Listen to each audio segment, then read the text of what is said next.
Good afternoon and welcome to Cambridgeshire County Council's Children and Young People's Committee. The County Council allows filming and photography at its public meetings, so please feel free to take pictures or share on social media during the meeting.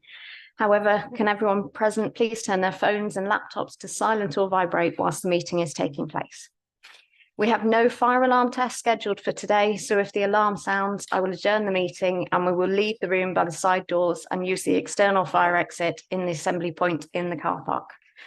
I'd remind everyone present that this meeting is being live streamed and a recording will be placed on the Council's website.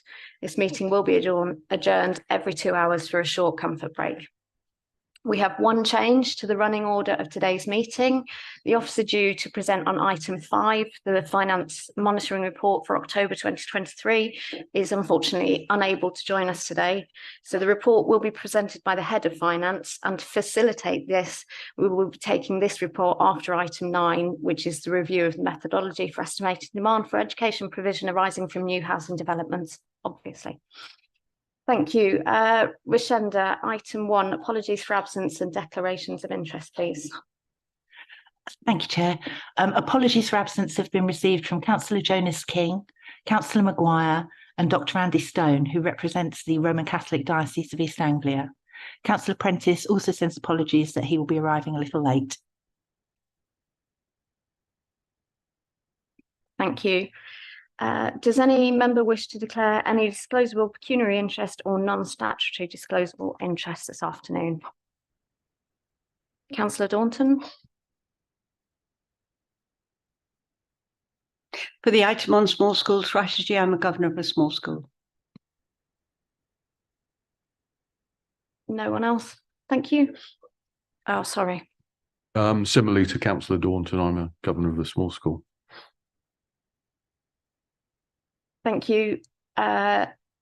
Next, we're being asked to approve the minutes of the meeting on the 10th of October as an accurate record. Is everyone happy with the minutes, or does anyone have any matters arising? Nope. In which case, we'll take those minutes as approved. In which case, we move to the updated action log, which was included in the published papers. Do we have any questions on the action log today? Councillor Bradnam, please. Just a question on page 13. It's item 158. We've got it 20th of November. This was use of acronyms and technical terms, and officers have been reminded, thank you very much, but we also asked where it was applicable. Could they provide a glossary if there was sufficient to justify that? Thank you. Yes, that's fine. There's just been some report writing guidance for all officers in the council, so you shouldn't encounter that problem anymore. It's a real priority, and I reflected that actually the most common issue raised with me has been the use of acronyms, and not just acronyms, but also jargonistic language, so industry terms that might not be common to everybody. We're going to try and eradicate that or provide an explainer for each one and a glossary where necessary. Great, thank you. Thank you.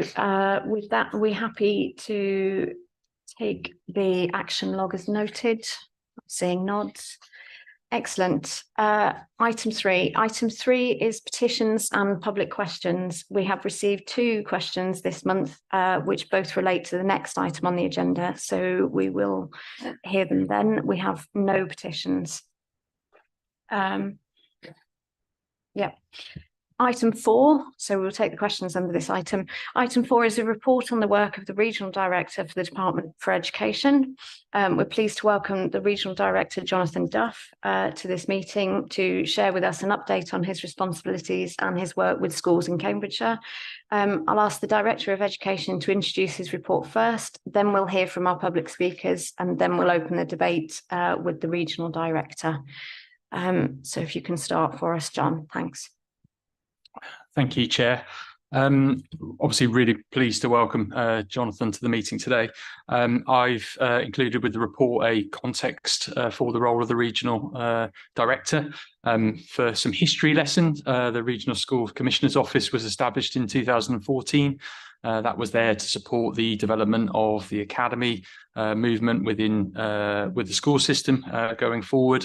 The report kind of lays out the role. It has evolved, and in 2022, the role of the regional director was established. And within the report, I've outlined the key functions, roles and responsibilities of that role. So hopefully today, when we get to speak to Jonathan, you have a good idea of the context and the role. I would say it's very easy to make comparisons between my role and Jonathan's role, and they are very different. There's different statutory responsibilities, different oversight and different accountability. So don't see it as maintained academies. It is a very different role and responsibility. So just hopefully useful. You can see that context, and obviously then with your questions, hopefully be able to focus in on the important agenda issues for Cambridgeshire. Thank you. So at this point, does anyone have any questions on the report purely for John Lewis? It would be easier if you two had different names, I have to say. I'm really sorry. But yeah, anyone have any questions for Jonathan Lewis right now, or are we happy? No, brilliant. So next we hear from our two public speakers. A copy of their questions has been published on the meeting webpage and circulated electronically to committee members, and they will be heard in the order in which they were received. Both speakers have been advised that their questions should be to the local authority only, but copies have also been sent to the regional director. Our first speaker is Roberta Bisson, who's a local resident and joins us today via Zoom.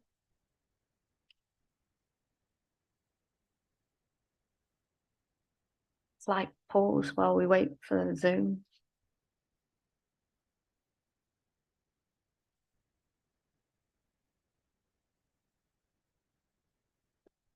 I love technology. Can we swap? Oh, okay.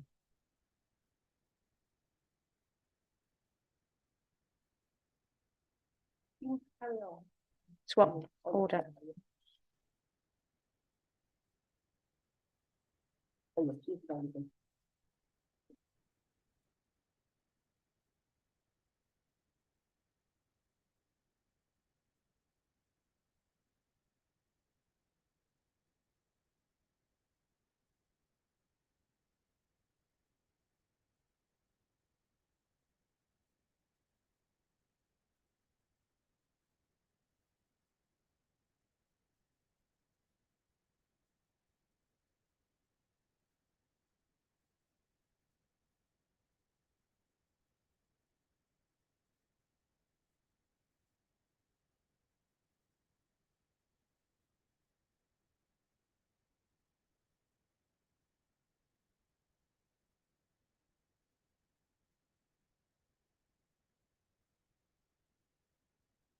So despite saying I was going to take them in order, we're going to swap round if that's all right, Ms. Day.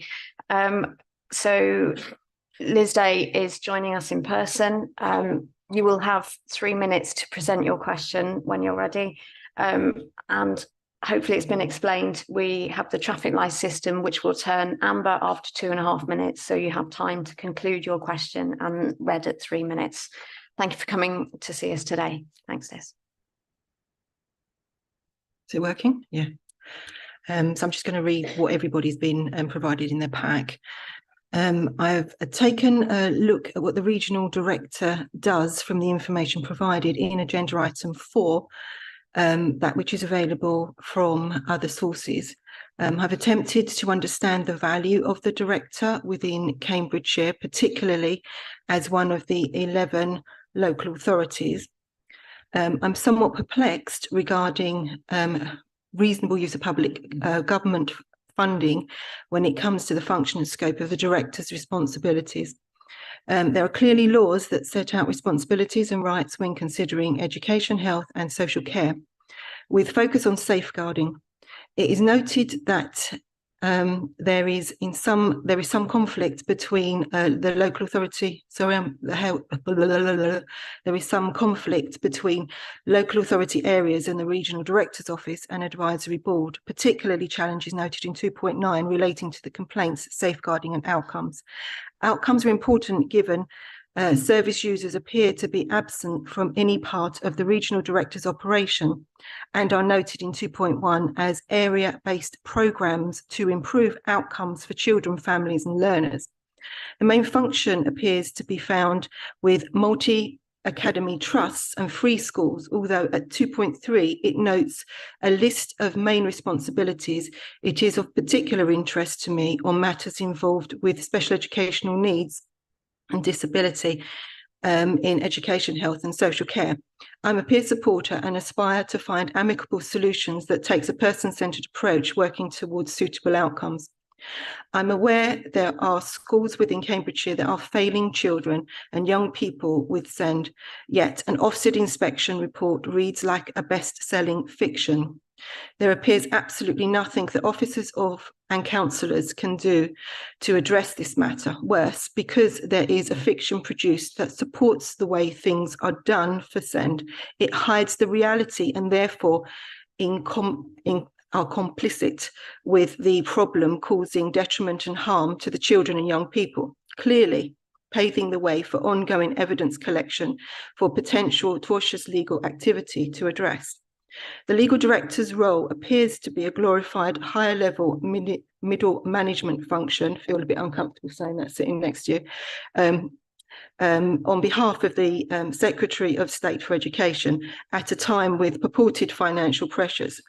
Funding appears directed towards transformation programmes, consultants and homogenising local authority areas into one of 9 regions.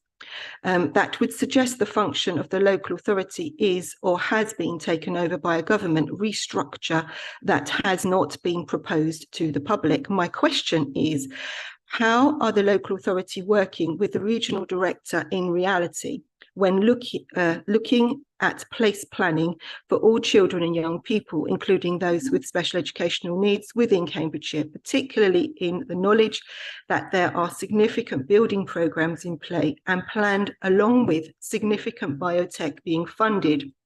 Those children, young people and their families are at significant disadvantage amongst this level of growth when level of funding is at 136 out of 149 local authorities using an unfair funding formula.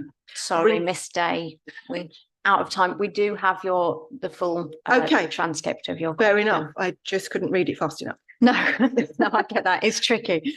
Yes. Okay. Thank you for all of your work in this area, particularly your work as a peer support across the county. I know it's very valued.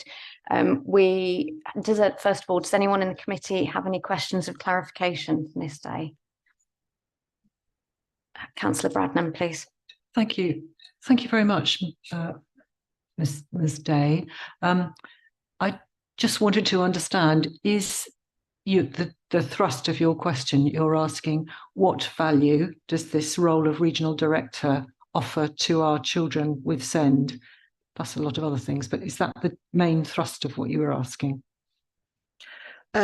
Yes, absolutely. It is the value compared to the value within the local authority legislation, because there seems to be that the special educational needs legislation is relevant to the local authority, the county council, whereas there's other aspects which are siloed through the regional director, which I'd quite like to have a chat later on, that have responsibilities in a different way. Now, the most disadvantaged seem to be the special educational needs children. So I hope that answers your question. Your concern is with SEND children, isn't it? Specific, I mean, there are bigger Yes, things absolutely. in play, but my specific interest is with special educational needs. Absolutely, yes. Thank you. Thank you, Chair. Thank you. As we explained, we will respond as the local authority. And we will send you a written response within 10 working days. Thank you for coming today. Take the first one now, but it won't show on the screen. Okay, I'm told that we can go back to the first question. Roberta will join us, but I don't think it will show on our screens. Is that right, Rashenda? Okay, brilliant. Roberta, if you're there, you have up to 3 minutes to present your question. Thank you.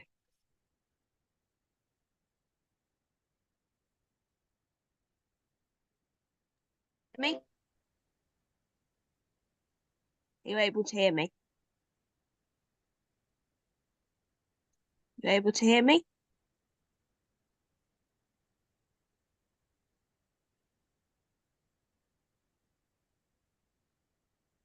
Can someone confirm that I can be heard?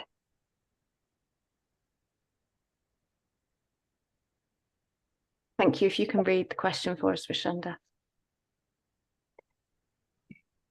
So the question from Miss Bisson is, I will discuss the case of a male teen in my family whose school experience was negative in the following ways.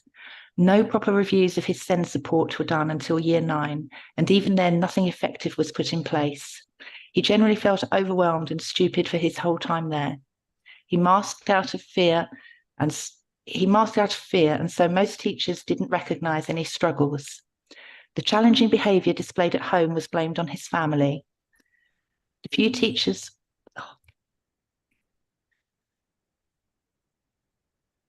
Thank you. Sorry, Roberta. We had technical issues and Rashenda started reading your question, but if you'd like to start That's reading fine. it for us. Yeah. Shall I continue then? Yes, Okay. please. Do feel free to Okay. start. So as it was. So basically, I'm going to explain the case of someone in my family in order to illustrate the point of my question. So anyway, so I'll discuss the case of a male teen in my family whose school experience was negative in the following ways. No proper reviews of his SEND support were done until year 9, and even then nothing effective was put in place.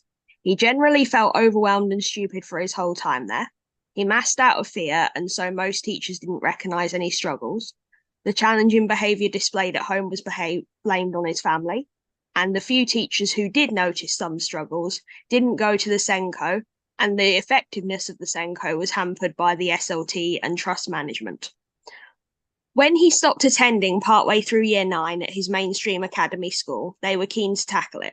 They made things worse by insisting on reintegration plans despite his crumbling mental health and accusing us, his family, of obstruction and abuse because we wouldn't force him in. Assessments and referrals were delayed due to the school gatekeeping the process and contradicting us in their evidence. An EHC needs assessment was denied due to a lack of evidence of support, but the school maintained that they were the right place for him. They refused all evidence of mental health issues impacting attendance, including a private screening and a paediatrician letter, so we as a family were crumbling. When we requested that the LA intervene to secure an education and give advice, the school refused that. They wouldn't consider reasonable adjustments given their opinion that he has no extra needs that we can see. After 6 months of this, he said he'd rather jump out of a window than attend school, so we deregistered. 2 years later, there is still extensive trauma in us all. We have some diagnoses and are seeking others, but this vindication brings us no peace. He still struggles to trust and speak to the agencies we have involved, and his future is uncertain. We are aware that his school, like the others in the same trust and many others across the UK, has since further toughened up its behaviour policy, and that many more students and families are reaching breaking point due to unmet needs. As in our situation, they seem to not understand that care and true collaboration is the way to go.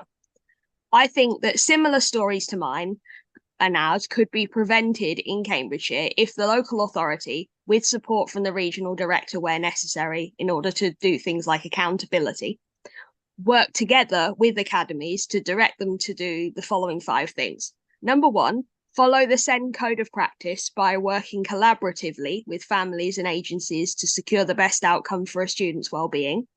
Number 2, effectively identify and support SEND when a student is in the 3 following situations, which is difficult. Number 1, masking but struggling. Number 2, displaying challenging behaviour at home or at school. And number 3, has a spiky profile. Third point of my proposal is that they direct schools to provide reasonable adjustments to policies, no matter the reason for that. Number 4, that they ensure that support and assessment pathways are open to all students, including those whose attendance is affected. And number 5, that they take an inclusive approach to attendance and behaviour instead of a punitive one, ensuring that reasonable adjustments are made and the cause of lowered attendance is fully investigated. So given those 5 things, and my proposal that the local authority work with academies to direct them to do those things, what is the council's response to this proposal? Thank you. Thank you for joining us. And I know it can't have been easy to both manage that situation, but also to bring that to us today. Does any member of the committee have any questions of clarification to ask? However, I have to remind everyone present, it's imperative that we avoid naming any schools or trusts or individuals in these questions. Councillor Bradnam, please. Thank you. So thank you very much. Let me just find my note.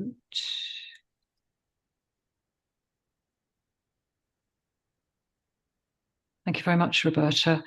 And thank you for giving us that very comprehensive suggestion for what you want as an improvement. I just wanted to ask, has a resolution been found for the teen in your family now?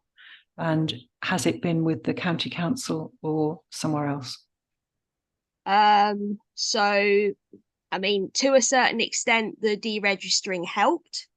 However, I mean, not really, no, because as I explained, there's while we are seeking diagnoses still, there's still a lot of struggle to trust and speak to agencies we have involved. And as I said, the future is uncertain because he still doesn't trust, he's going to find it difficult to engage with education in any meaningful way other than with the home education we're currently doing.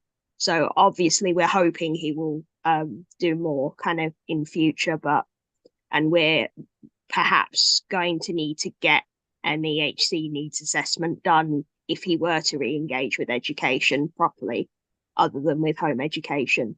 But although we've got lots of agencies involved, such as CAMHS and everything like that, it's not resolved in enough, if you take the meaning there. I understand. Thank you very much. And thank you for putting such a clear question to us. Thank you. Thank you, Roberta. We will be sending a written response within 10 working days. Thank you for joining us today. Thank you. So back to the report. Welcome, Jonathan Duff, the other Jonathan, as you're known. I'm sorry. It's really good to have you here today. Obviously, we have an awful lot of academies across the county who we work incredibly closely with, and it's really good to have you here today. I will open this up to questions, please. Sorry, did you want to say anything first? Yeah, I might just introduce myself and just say hello and thank you for inviting me. So I'm Jonathan Duff. I'm the Regional Director for the East of England within the Department for Education. So my responsibility is across 11 local authority areas, the traditional ones associated with the East of England. And of course, that includes Cambridgeshire, and I'm really happy to be here today. I think John has prepared a really sort of good summary of my role for your pack, so you've probably already seen that. But I would probably summarise it in 3 ways in relation to schools. So first of all, I'm a commissioner of new multi-academy trusts, checking that the proposal being made is one of good quality and has a good school improvement imperative behind it. I also approve academy conversions. So those schools that wish to convert to academy status, I have to consider that and agree that it's a sensible thing, that they are educationally and financially sound to convert. And also I'll make recommendations about new schools, new free schools to ministers for agreement. So there's a sort of a commissioning aspect to my role. Secondly, I'm a steward of that system. And by that, I mean, I try to help the system develop and grow, try to grow trusts that I think are successful and doing well, and also try to direct improvement funding to areas that need support and need help, need to raise standards. And finally, the third aspect of my role as I see it is as a regulator. And typically that means intervening in schools that fall below an acceptable standard. And generally we define that as schools that have been judged inadequate by Ofsted, or who have received multiple judgments below a good standard. So when that happens, I have some statutory powers to intervene in academy schools to either direct improvement or to transfer the school out of the trust that has allowed it to slip to that standard. So they are the 3 broad aspects of my role as I see it. I think John said at the start, it's quite a different role to the role of the local authority. I don't I'm not an overseer or an operator of individual schools. We don't maintain schools in the way that the council directly manages its schools. They are all in independent charitable trusts and overseen by a board of trustees. So my job is to work with those organisations to develop and oversee them. And I guess just wanted to finish by saying I'm a civil servant, so I will work for the government of the day and politically neutral and subject to the usual civil service code and values. But also, I guess I wanted to finish by saying I grew up in the east of England. I'm from Suffolk originally. I grew up in Lowestoft. So I'm a champion for the region, I hope, within the DFE, and a voice for the east of England there too. Thank you, Chair. Thank you. Councillor Thompson first, please. Thank you. Hello, nice to meet you. Welcome. It's nice to see you at our committee. I'm just looking at the report at 2.7, where the constitution of the East of England group is with elected members, appointed members and co-opted members. I kind of want to seek your view because I don't think there's much representation from Cambridgeshire. I mean, look, having just Googled very quickly, all of those, they mostly sit in Suffolk. There's one representation from Norfolk, some from Essex, some from Hertfordshire. I kind of feel like along the way we've got lost, and who's championing for us here in Cambridgeshire? Thank you. Thanks for the question. So this is my advisory board. I have a board of educational leaders who advise me in my role on the decisions I have to take about commissioning new academies and new trusts. And they also challenge me. So it's quite helpful for me to have those voices in the room asking difficult questions, but also providing advice on those decisions. You're right that there isn't a single person on the board at the moment who is directly running schools in and around Cambridgeshire. There are only 8 members of the board and of course 11 local authority areas, so it wouldn't be possible for me to have one person from every area that I oversee. The board isn't supposed to be a representative board either, by the way. It's not designed to be sort of one person from each area. It's supposed to give me a mix of experiences and knowledge, and yes, some broad representation from the region. So I have Tim Coulson on the board, who has, I think, one school in Cambridgeshire. That's not a lot, I appreciate, but who runs schools in West Suffolk as well. I've also, across those 8 people, I'm trying to get a mix of skills and experiences. So I'm trying to get people that run primary schools and secondary schools, trying to get people who run different phases and types of education as well. Of the 8 members, 4 of those are elected. So the reason I have quite a few people from Suffolk is Suffolk head teachers did quite well in the elections. So 4 of those people kind of come to me automatically, and then I can co-opt and appoint to the other 4 to try and, yes, balance the kind of geographical distribution a bit, but also I appointed somebody who, for example, is the leader of a trust of special education schools, and that was important to me to have someone on the board who understood SEN really well. I appointed someone who came from a diocesan background to bring that perspective to the board, and also appointed someone who was the chair of a trust to bring the kind of governance perspective. So it is true that the board isn't always representative of every geographical organisation, geographical kind of council, but it is more representative of the types of schools that we're working with. In terms of Cambridgeshire itself, I mean, I'm really pleased to say that we have a really good relationship with John and his team. That's really important to us, working with local authority partners who quite often have relationships that are really kind of beneficial and mutually kind of in the same place. I met with Martin recently for a review across all of Cambridgeshire's priorities, and I found that really, really valuable. We also worked together to develop the kind of plan for Cambridgeshire. We published something called Trust Development Statements, which are online, which talk about some of the priorities we have for developing academy trusts in Cambridgeshire, and we consulted John and his team on that, and actually also the diocese as well. And I suppose the final things I'd say are our headquarters is in Cambridge, actually. So my regional team is based in Cambridge, which means we hire people from the local area, people who know Cambridgeshire, live in Cambridgeshire, have children in Cambridgeshire schools. That's important to me. I work out of Cambridgeshire as well.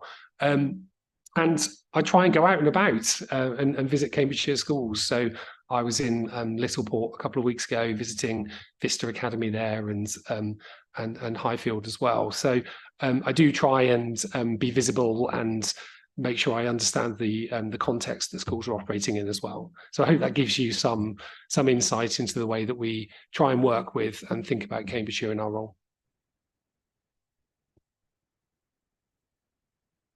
Thank you for that explanation. I suppose my ask would be if you are discussing such big, broad, general topics, do you invite people to the board? So if you don't have representation, would Martin or Jonathan be ever invited to our board, to the board meetings to have the say? So you hear as well. I appreciate you're looking at across the whole of East England, so it's a big area to cover. And I kind of feel Cambridgeshire is a little bit different to our neighbours. Actually, a lot different personally in terms of schooling and our funding within schools, which is huge for us. And I'm sure someone will question about the funding and where we sit. So yeah, it'd be good to know that, reassured that we do get invited to those board meetings if we can, and if you allow visitors. So we don't bring in external visitors into those boards. They're closed board meetings. What we do is talk to John and his team in advance of those meetings to make sure that the local authority view is kind of brought into those decisions. And we'd always want to understand what the local authority thinks about any proposition, really, because nearly all of the time I think our interests are aligned. And that won't be 100% of the time, but most of the time it will be. And where we disagree, it's probably for a reason, and we'll be honest and open about that. But on the whole, we're very interested always to know what the local authority thinks, and we'll always take account of that. Thank you. Councillor Bradnam, please. Thank you, Chair. Given that later on in our agenda today, we're thinking about small schools, I wondered, Jonathan, whether you have a view about support for small schools and whether you have any in your trusts, and what approach you are taking to small schools in the region. Thank you. Yeah, it's a good question. And I think it's a fact of life in the east of England that we have a lot of small rural schools that are really important to communities. And that's not just in Cambridgeshire, it's absolutely true in Norfolk, Suffolk, Essex, other parts of the region as well. This morning I was meeting with an academy trust that has almost exclusively small schools, and last week with a trust that was set up just to work with small schools. And these are schools with 30, 40 children in them. So really genuinely very small schools. I think what I would say to that is that the trust model does allow both some economies of scale, because when you have a number of schools that you are working with, you perhaps don't need a head teacher in every school. You can have a head teacher across more than one school. You can group together some of the kind of back office things that schools have to do, which again makes those really small schools much more viable. And I mean, the trust I was talking to last week, which was set up, solely to serve really small schools like that, was able to demonstrate that sort of without that model, those schools would not have been viable. But together, they're able to operate in a way that means they're able to sort of live within their funding, if that makes sense. And I think actually you can see some innovation in those trusts as well, because they get really good at how do you run a really small school effectively, and how do you establish a curriculum that's going to work? How do you organise your staffing in a way that means that the children get the best possible experience, even though they're in quite a small quite a small school that they otherwise perhaps wouldn't get access to without the benefit of having multiple other schools involved. So I do think the Academy Trust model can really help smaller schools group together to form something that might otherwise not be viable in itself. Thank you. Thank you very much. And I'm glad that you're recognising how important small schools are in communities. And I wondered whether you might be seeking to consider the village college type principle, but both at primary school and at secondary school, because these often offer facilities that are essential to communities as well. And if there's any way we can work towards that, I appreciate it's good that the back office facilities can be economised on by doing it for a number of schools. But I think there's a broader link that might be possible into communities as well. Thank you. Thanks. I mean, I recognise the village college model in Cambridgeshire, and it's a fabulous feature, isn't it, of Cambridgeshire education. I mean, that model doesn't exist in the same way in all other parts of the region. And I think what I do see is academy trusts where they do come together actually working in service of their communities, and quite often they have other assets within the trust, facilities that are used quite extensively by the community. And I'm a fan of the academy trusts that are rooted in a local community, because I think that that's where they get their values. They get to know their parents and families really, really well, and they can be much more effective as a result and provide, I think, a better education for the children. So I'm a fan of that model. And like I say, it doesn't sort of exist everywhere, but I do see other schools that are in multi-academy trusts operating in a similar way. Thank you. Thank you. Councillor Taylor, please. Thank you, Chair. Thank you, Jonathan, for attending. Okay, so all our secondary schools are academies. All but two are a multi-academy trust. The current proportion of schools judged good or better is significantly below national average, with 16% judged requires improvement or inadequate. Within my district of Huntingdonshire, we have 3 schools within a multi-academy trust. I won't name them, but I think you'll know who I'm talking about. All 3 schools within Huntingdonshire District Council are required improving. They need improvement. One particular school within my division has needed improvement for many, many years. How do you intend to work with the school leaders and the LA to improve this within the 3 schools within this particular trust? Thanks. Yeah, so we actually do quite well as a region in terms of secondary education. Performance in secondary schools as a whole is pretty good, but of course we need to do more. We're always looking to do more, and the percentage of academies that are good or outstanding is rising actually year on year. It's a bit higher this year than it was last year, so it's going in the right direction.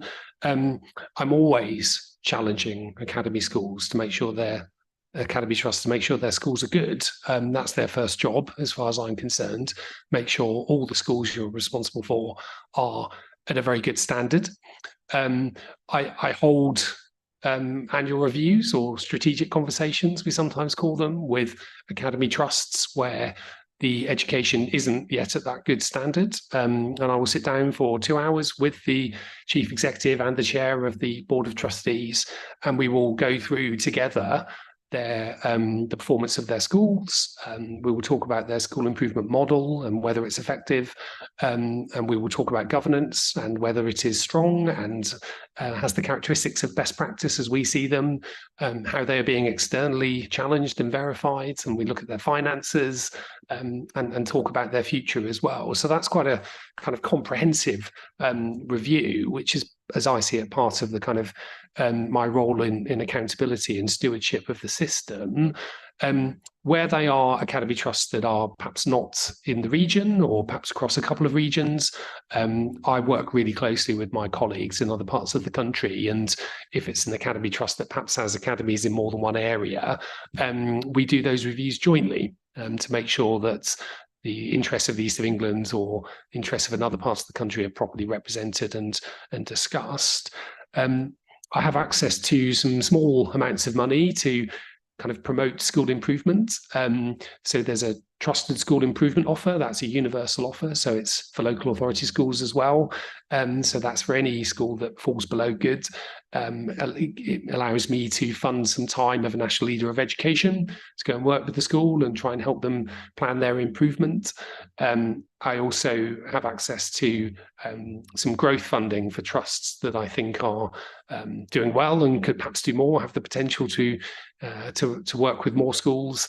And again, I try and use that judiciously and try and get that money into the East of England. Actually, it really helps that Cambridgeshire is identified as an education investment area. It means we can tilt some more of that funding towards Cambridgeshire and towards the East of England and give you priority access to those types of programs. And finally, my team and I are just going through the process now of developing what we call area plans for each of the 11 areas that I'm responsible, and they will, I think, set our work for the next 12 to 18 months. It's almost building on the trust development statements that I described earlier, going into a more granular level of detail, and that will categorize schools and trusts that we don't think are yet doing well enough. So we're really sort of got eyes on them and what we intend to do to try and get them back to a really good standard of education. But I take your point. We need to keep bearing down on trusts and academy schools that are not yet good. Thank you. Not to put you on the spot, but are you aware of the trust that I am talking about within Huntingdonshire? And if you are, or even if you're not, I'm happy to discuss. I believe I am aware of it, but very happy to talk after the meeting if you'd find that helpful. Yeah.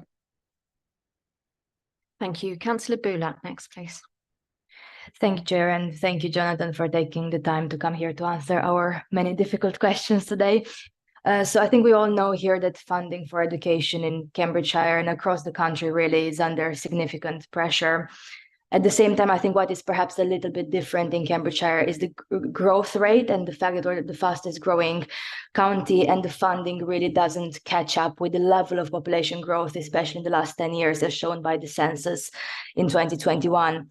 And it is concerning to see that despite this population growth and the government's various investments in the region and Cambridgeshire as a whole in other areas, that our schools are still 136 out of 149 nationally. And especially our high needs block funding doesn't really match our demand in that sense.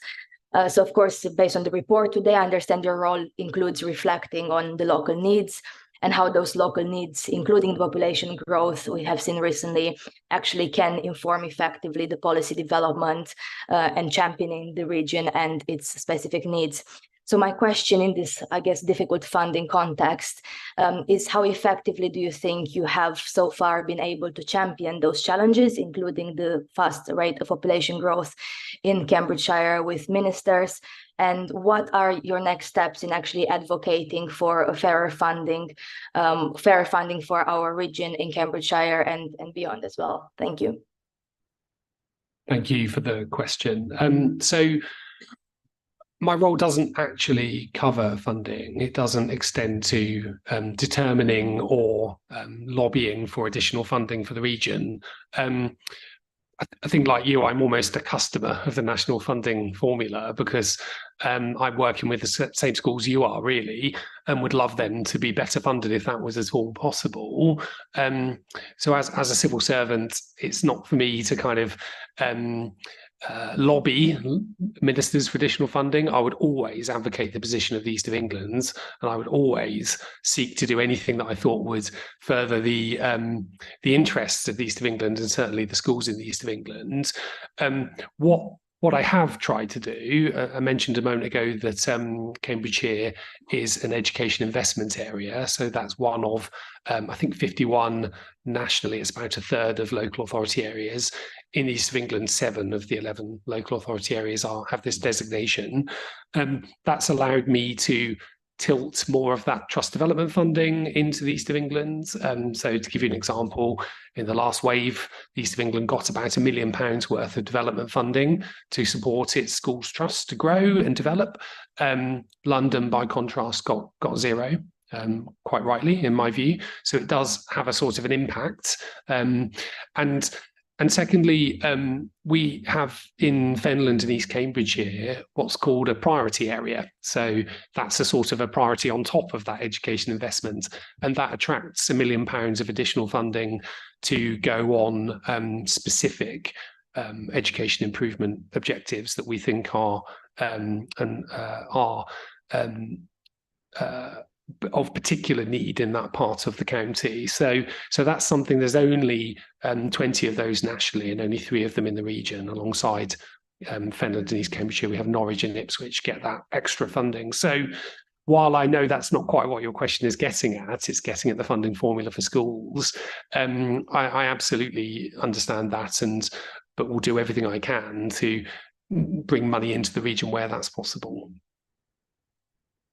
Thank you. I think it's useful to explain the context, because I'm trying to understand as well, like to what extent the role that you have actually has any impact, not on lobbying, but like on actually informing the policy development process. Because I think as long as there are more people in the room actually saying we have this population growth, we have this significant development across Cambridgeshire, hopefully some of those views will eventually be heard. And perhaps, next year when we're on this committee, we won't have the same position of being in the bottom percentage of funding per child in such a high growth region. But thank you very much for explaining that context. It's positive to hear about the priority area, about some additional investment in Cambridgeshire as a whole. But yeah, I was just struggling to understand, I guess, to what extent does your impact in those conversations stop? Because I know you have, meetings with ministers and like others who are relevant to actually set the policy on that. So I was wondering to what extent you're like in an advisory capacity, informing policy, like giving reports, or like how much influence that the role actually have on that. So just to kind of explain the context. Thank you. Yeah, I wonder if I can just say something more on that. So as regional directors, I guess within the DfE, we're much closer to schools than perhaps some other parts of the civil service. Like I say, I'm based in the region, work out of Cambridgeshire. I'm in schools regularly. I'm talking to school leaders and teachers all the time, actually, and as well as to other educational leaders like John and his colleagues. So actually, when I do talk to ministers, I'm able to, I think, to reflect back what I hear pretty much directly. So not through sort of multiple channels or representative groups, although those things are important as well. When I speak to a minister, I say, well, I was in a school yesterday and this is what I heard. So I think that in itself is quite powerful, and that will include saying things like, actually, schools are finding this really difficult, or they're finding their funding envelope really difficult. As regional directors, there are 9 of us, 1 for each of the English regions. We each also take a thematic lead as well. So that's sort of not specific to the East of England. Mine happens to be the post-16 kind of connection with post-16 education. But one of the regional directors has responsibility for that kind of feedback from the school system, and that includes what is topical, what is happening in the world of curriculum and qualifications, and anything really that is coming up through schools themselves. Some examples of some of the other thematic leads are early years, or the kind of childcare market. So there are other thematic areas, and the idea is that if a policy team in the DfE wants to get a real world view, they have a connection into the regional group to kind of get that slightly more informed view, and that's both to hear what people in the field are actually saying, people in the school system are actually saying, but also to get a sense of, when we design this policy that then has to be delivered, how would you do it? So I guess it's trying to get the voice of schools heard, but also the voice of how would you practically go about implementing something. So just a bit more feedback about how that might work in practice. I don't think it really extends to kind of funding, because funding is decided nationally and set nationally through a formula. So if all the regional directors were lobbying for their own areas, it wouldn't really work, because everyone would be lobbying for more. Thank you. I won't ask more questions, but like in the report, it does say making sure local needs informs policy development. So that's kind of like where my question came from, but thank you very much for explaining that. Thank you. Thank you. Councillor Slatter, please. Thank you. I'm trying not to repeat parts of my question, which have been sort of answered. But I must admit that I was a chair of governors before academies were thought of. Local financial management was being discussed in my day in the last century. I have a lot to learn, and your position is new to me. I have joked in the past, I thought, well, we'd have to reinvent the LEA. In fact, we've not done so, pity. And I'm facing a massive democratic deficit in looking at you two gentlemen who are obviously decent people trying to do your job properly. But there are so many aspects of your bullet points that you are responsible for that I just find it hard to understand how you could possibly do that for the whole of the Eastern England region. Now, you've said already, as if to comfort us, that you're based in Cambridge, new to me, and that you've got Cambridge people in your team, which probably would alarm me if I came from Norfolk. I know you travel about a lot. I'm sure you do your level best to see as many of the schools as possible that are in your academies under your care. However, if your team cannot have as much local knowledge as the old LEAs do, or as our Cambridgeshire County Council people do, and that's obvious, isn't it? How best in the world. Looking at your various proposals, I'm going to pick on the last one. Right. I'm a member of the Standing Advisory Committee on Religious Education, and we tack on worldviews now, of course. And I see, to my surprise, I hadn't appreciated this, that if one of the schools in our area, and indeed I know that one of the schools in my division was at one point considering applying for an exemption for the legal requirement of broadly Christian daily acts of collective worship, which are the legal duty of our schools, and they have gone, we've been talking about it, shall we say, and we have an excellent set of officers, Amanda Flitton and others, who understand Cambridgeshire and what we want, and we'll find our way through without, hopefully, any big disputes. But the fact that your team, or you yourself, would be involved in deciding on whether such an application is allowed or not, I find surprising. And no doubt we'll get round it, but there is this democratic deficit. If this county council does things through their SACRE that people are unhappy with, they know who to come to. I'd like to know if there's somebody in your team who is particularly adept and well informed on the issues that our SACREs deal with. And therefore, I think I can see Candidate Dean interested as well. I'd be interested to know if there was an issue with one of our local schools, is there a team who actually are well versed in it already? Because it's a live issue. Thank you for the question. Can I just sort of begin by responding to some of the things you said at the start of your question? So you're right. I can't possibly know, nor can my team have as much local knowledge as local authority partners, and that's one of the reasons why those relationships are so important to me. Actually, it's why I said earlier in the meeting I always want to know what the local authority thinks about something, because their informed view is really valuable, and it's why I think local authority officers and through them, their councillors, their views are really, really important to me, and that relationship is really important to me. So it is a way that I would come to a decision about something, would absolutely include the local authority's view. Funnily enough, I do have some people in my team from Norfolk, but I accept your point, which is I can't possibly have a person from everywhere, not least because my team is not very large. There's about 60 of us in total, just to give you a sense of scale. 60, yeah. And I suppose the answer to the second part of your question, before I just come on to SACREs, is that it sort of isn't the expectation that my team would be able to know absolutely everything about every school in the region. So there are about 1,100 academies across the east of England. I can't possibly know them all. Probably if I know the school, it's probably not for a good reason, actually. Probably means we've had to intervene in them, but that is a relatively small group. that you can get to know at quite a level of detail. I suppose the structure of the Academies world is that those schools look after themselves, that they are parts of a charitable trust with a board of trustees that oversees the schools kind of on my behalf, or on their own behalf, actually, I should say. And those trustees, I would expect to know their schools really, really well.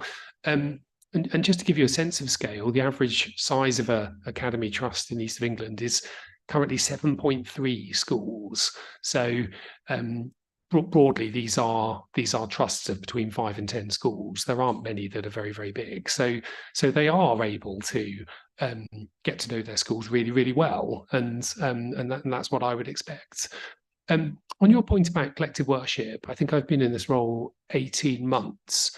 I think I've had one application in all of that time. So this is not something that comes across my desk regularly. It's not a sort of a large flow of those types of requests.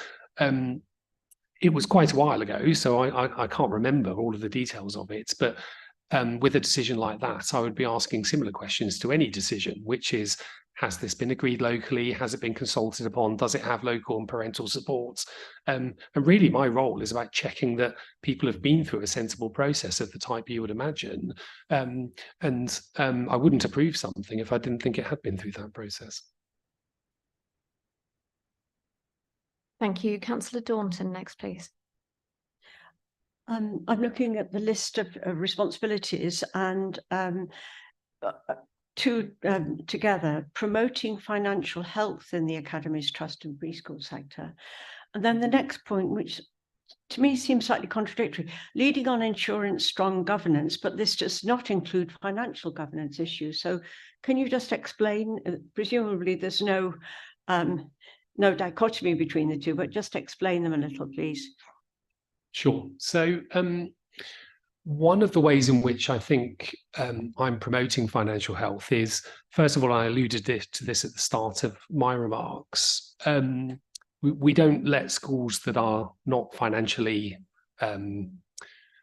secure to become academies in the first place. So if a school is in deep financial trouble, we wouldn't say to it, well, you've earned the right to sort of manage your own affairs. Obviously, we'd need much more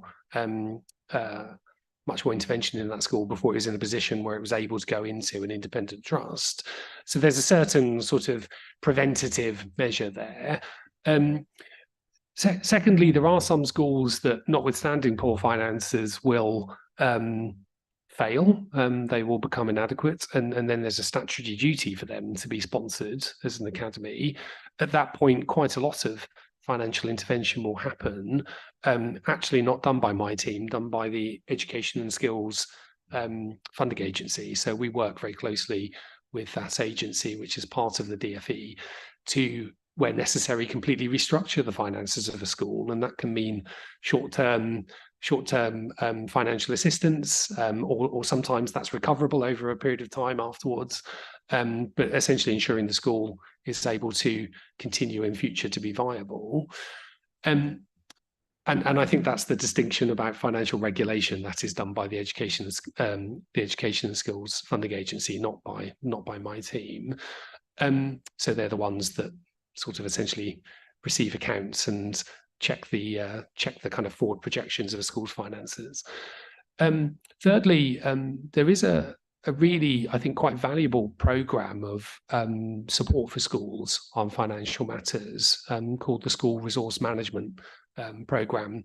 That includes school resource management advisors who are school finance experts. Typically, they would once have been school business managers or bursars who have become really quite adept at running schools really efficiently, and they now act in an advisory capacity on behalf of the DFE, alongside quite often a day job still working in schools. And we can deploy those to any school that would like that assistance, completely free. So it's free to the school, it's free to local authority schools, it's free to academy schools. And they can visit the school and review their finances with them and make recommendations for how they can save money. So I will absolutely promote that. I won't allow schools to become academies if they're not in a good financial standing. And with my colleagues in the Education and Skills Funding Agency, will intervene if a school is financially precarious. Thank you. Councillor Hoy, please. Yeah, thank you. I've got a couple of questions, and the first bit of a specific one. So I've been trying to get in touch with various people, but not really getting anywhere regarding the proposed free school for secondary in Wisbech. DfE have decided to place it on the existing Thomas Clarkson site. Obviously, this wasn't the original plan. The original plan was that the county would deliver that on Barton Road. Obviously, the funding was cut for that, so that's not going ahead now. I have very, very, very serious concerns about the location on the Thomas Clarkson site, not least because of the loss of sports facilities at the school, but also you have a school that was for many, many, many, many, many years struggling to ever get a good Ofsted rating. It has finally got that rating and is doing well. And I am terrified that by doing this, it's going to overload them and make it sink. And I just am really begging the DfE to look again at this site, because I just think it's completely the wrong place. So I wonder if there's anything you can do at all about that, please. So thanks for the question. I'm absolutely aware of the Wisbech Free School and how much that's needed, how much those places are needed. I think the decision about the LA proposed site was before my time, but I understood it was very difficult from a construction point of view, and came with a number of kind of additional costs that would have to be met to build infrastructure, things like that. So my understanding was that site ultimately wasn't viable. My team isn't responsible for the kind of physical building of schools. Really, we are the ones who kind of assess the merits of a proposal from an education point of view and try and find a really good organisation to run that school. And I think the Brooke Western Trust are a good organisation. And as you say, they've done good things at Thomas Clarkson Academy. And my understanding was one of the pros of having the new school near to the existing school was that it would allow some kind of shared facilities, some shared staffing, and it would make some of those economies of scale a little bit easier. I can't say anything more than that today. I'm aware that there are some concerns about the project, but I guess what we need to find is a viable site, something that is affordable within the funding envelope we have, that the trust is supportive of, and ideally councillors as well. So happy to take those concerns away and just ask about them on your behalf. But I think what we're all looking for here is a really good secondary school in Wisbech.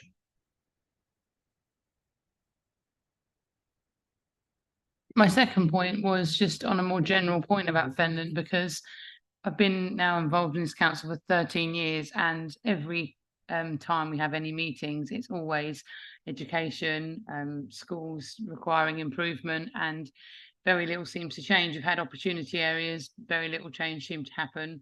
And I just wonder if any change will ever happen, because it's not fair that our children are being constantly let down time after time. Well, we've got to hope it will happen, haven't we? And I'm an optimist. I think having Fenland alongside East Cambridgeshire as an opportunity area before and now as a priority area does mean that it continues to attract additional investment. So it's getting that extra funding, which we've got the Meridian Trust, which I think are a really, really strong trust in the region, really sort of great to have them as an asset and a resource for Cambridgeshire. We've got them using that funding to provide extra support in the Fenland area. So our strategy, I think, is to provide extra funding and get the very best people to come in and use that funding to try and raise standards. So I agree, it's not easy. It's a really challenging area, and it wouldn't be a priority area if it wasn't. But I think we have to continue working at it and keep putting our resources and attention into Fenland, because it needs it. Councillor Ambrose Smith, please. Hello, John.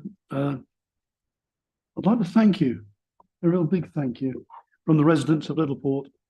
You said you went to Littleport a few days ago. Well, your team's intervention in Littleport in the short time that this intervention has taken place, the changes you put in place are for secondary education. You've put the town and the students in a better place than they've been for a long while. Thank you very much indeed. Keep up the good work. Thank you. Well, thanks for saying that. Obviously, a lot of my role is facing schools in difficult circumstances, and I have to make some difficult decisions, including in the academy sector where schools are not doing as well as they ought to be doing. That was my view at the former Littleport and East Cambridgeshire Academy. I took the decision to move that school into a better trust as I saw it. And I visited there, as I said, about 3 weeks ago, and I probably met about 30 children as I was going around in and out of classes and spoke to about 30 children. And just children I collared while they were in the middle of their class, not sort of children the trust had kind of put in front of me. And I asked them, you know, what do you think of your school? Have you seen any changes? Do you like your lessons? And nearly every single one of them said the same 2 or 3 things to me. They said the behaviours got loads better this term, like noticeably better. They were enjoying their lessons more, and they thought their teachers were better. And I thought, I mean, that's like fantastic, isn't it? I came away from that school absolutely glowing, because it was not an easy decision to make, and it was not an easy transfer process. And the DfE put quite a lot of sponsor funding into that, and also quite a lot of capital funding to separate the 2 schools in a way that would allow the trust to operate. So I was really delighted, first of all, to meet the new head teacher and his team, who I thought were fabulous and full of energy, and were saying things to me like they want Littleport to be the best secondary school in the county and in the region, which I admire and applaud their ambition. But also just meeting the children and how optimistic they were about their school and their education. So I really agree with you. I sort of pay tribute to what Eastern Learning have done at Littleport, and long may it continue. I'm looking forward to that school being fantastic. I have to admit to you that I live on site. There's the leisure centre there. I'm responsible for that. So I know what the partnership and what you've done on funding. Don't necessarily agree with what you've done on funding, but perhaps we can talk about that later. Thank you. Sure, no problem. And obviously that was all in service of trying to get the schools in a better place. And I should also note, I also visited Highfield Special School at the same time, because it was important to me to see the children there and hear about their school too. And they were equally proud, I have to say, of their school. Thank you. Canon Reid, please. Thank you. I think my personal experience is the Regional Director's Office is much positively changed in recent times, and presence in schools, much better communication, publication of the characteristics of a strong trust, I think have really been helpful stepping stones towards a much better relationship between different organisational groups. So thank you for that, Jonathan. However, we do still face significant challenges, as we've had powerful testimony today. And I think it can be quite difficult, can't it, if you're a parent listening to this narrative, when the experience at the point of delivery may be short of that which meets expectations. It does feel to me that that one of the major factors in that remains system fragmentation. So my question is, what could we all do better in here to transcend that fragmentation and strategically be bigger than the sum of our individual roles and responsibilities?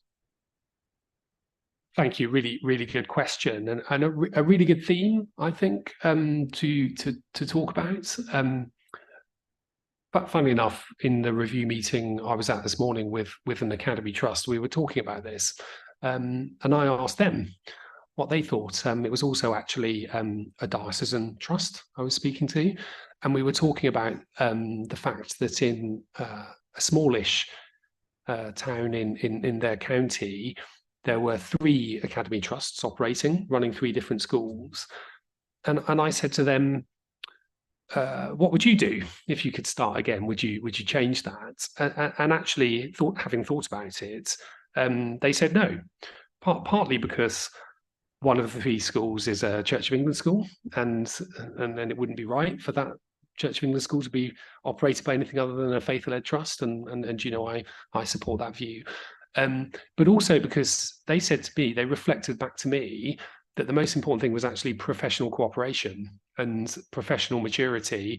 And they said that over the time these three trusts have been working in the region, in this town, that cooperation had become much more mature. And in this case, it was an infant and a junior working together to, for example, make sure children transitioned from one to the other really well, that there was good communication between the different partners in the town. So there's something for me about the kind of messages we send as system leaders and stewards of the system, that professional cooperation, not professional competition, is what we want to see.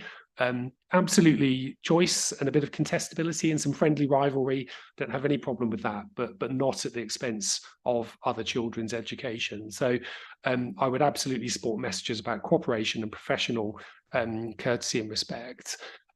Secondly, I mentioned earlier, we are writing plans for our local authority areas. I think they are in part going to try and address that question of fragmentation. So I have said to groups of academy trusts in a room before, we are in the age of the merger. Small trusts are coming together to form something bigger, better, and more coherent. And the government, the DfE, said in its white paper last year that really academy trusts should be aiming to get to a good size in order to really realise the benefits of that collaboration and to create a bit more cohesion and a bit less fragmentation in the system. So it was great having lots of innovation in the early days and lots of trusts starting up. Now, some of those are doing really well. Some of them are resting on their laurels. So where it makes sense, I'm a supporter of trusts coming together and merging, creating something that feels a bit more cohesive. And the DfE says 10 schools, 7,500 pupils, something like that as a rough guide. And I would like to see more small schools or small trusts that perhaps aren't quite able to realise the benefits of being together. I'd like to see more of them coming together. So the two things I would ask of this group is, first of all, messages about professional cooperation, regardless of the kind of status of your school. And secondly, where it makes sense, think about coming together with partners to create something even stronger. Thank you. Thank you. I've got Councillor Bradnam, then Councillor Thompson, please. Thank you very much for letting me have another question. And Jonathan, I speak to you as chair of the council's corporate parenting subcommittee, and I noticed that you said that your boards follow themes and your particular board focused on post-16. So I wanted to ask you what you are doing to support children in care and those leaving our care in post-16 education. Thank you. So just to clarify my role, it is in relation to I guess trying to join up a bit more within the DfE to think about post-16 and post-19 education. So there is a different part of the DfE that looks after that phase of education. My role stops at 19, but what I'm trying to do is create a bit more understanding on both sides of that divide so that we don't just sort of stop thinking about schools at 16 or 19. So the role is much more, it is schools focused, and it's much more about trying to join up that 16 to 19 phase within the DfE. So I'm sorry if earlier it was sort of not clear that that's what I meant. I did meet a group of care leavers in Suffolk, I think it was last school year, and I was really struck by their experience. I met with their kind of care representative, their Keep in Touch representative, and what struck me most of all was just how vulnerable they were, having left care. I was absolutely sort of blown away by the support that was being offered by their Keep in Touch representative, and how necessary that was actually as they were starting in their lives as children who perhaps couldn't just, or young people that perhaps couldn't just phone up a family member and get help for an everyday problem. And you know, it makes me want to do even more within the DfE for that group of children who I think are particularly vulnerable and particularly deserving of that support. I know that the DfE funds programs that are about keeping in touch after you leave care and trying to create stable environments for children and young people as they go into adulthood. My team is not directly involved in those, but it absolutely continues to be an area of interest for me personally. may it continue. Thank you. Thank you. Councillor Atkins, please.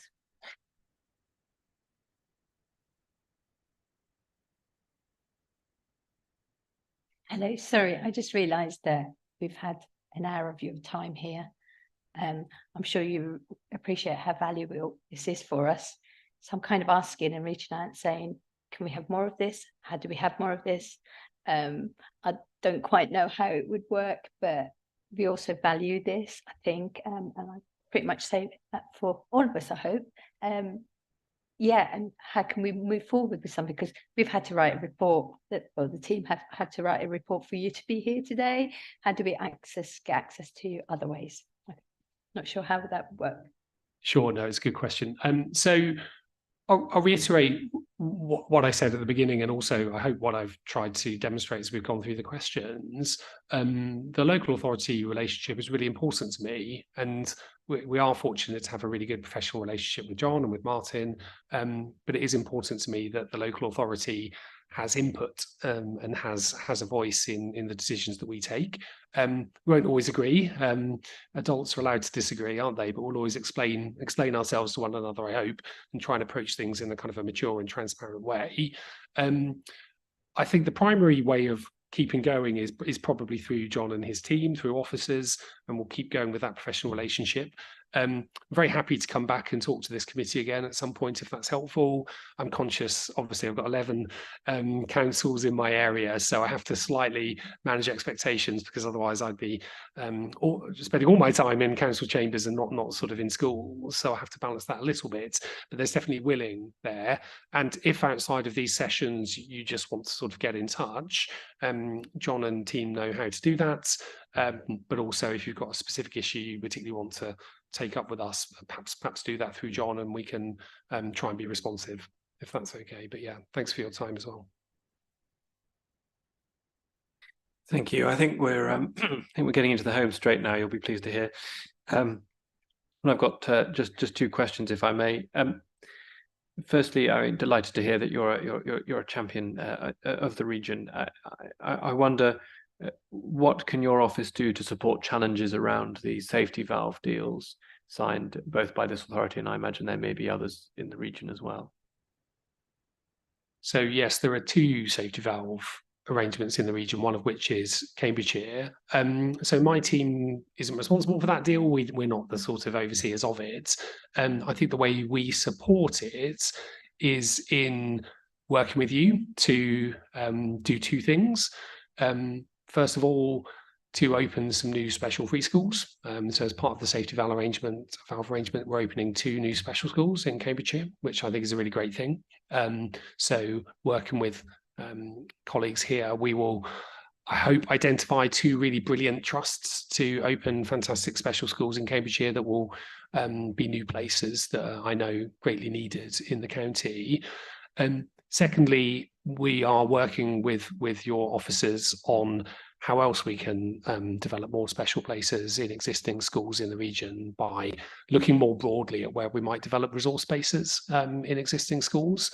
And I know we've had sort of one go at that and perhaps not found as many places as we would like. So we are looking again at the list of schools that might be suitable and perhaps broadening our parameters slightly and trying to be pragmatic about that, so that we can together identify where we need those places and hopefully develop and build those. So I think that's our contribution, hopefully, to your safety valve program, which is to create more really, really great places for young people with SEN in Cambridgeshire, so that they can stay nearer to home and not have to travel long distances, which I know is also places a really difficult burden on the council as well. Thank you. That's very clear. Thank you. My second question on a slightly different tack around inclusion. I mean, we've already heard this could be a difficult area for schools to navigate. As the local authority, we review inclusion across our maintained schools, including a kind of school level dashboard to monitor catchment children with SEND and so forth attending their local school. How do you monitor and hold academies to account around issues to do with inclusion and exclusion? Thank you. So I think the primary way that schools are held to account for their performance in this area is through Ofsted and through inspection. So Ofsted has a really clear framework for inspection that includes looking at rates and patterns of exclusions and suspensions, and also differentiating between different groups and making sure there are no disproportionate examples of behaviour or exclusion. And that does feed directly into Ofsted judgments. So if this practice exists in a school or in a trust, Ofsted will see it when they inspect. There's sort of no hiding the data. I mean, I'm really clear personally that the practice of unnecessary exclusion or indeed off-rolling is completely unacceptable. I would encourage the council, if it's aware of examples, to talk to me about it. We'll always have a conversation about examples where you're particularly concerned. I think parental voice is also really powerful. If in this instance, if parents are aware of a problem, they will often write to the Secretary of State about it.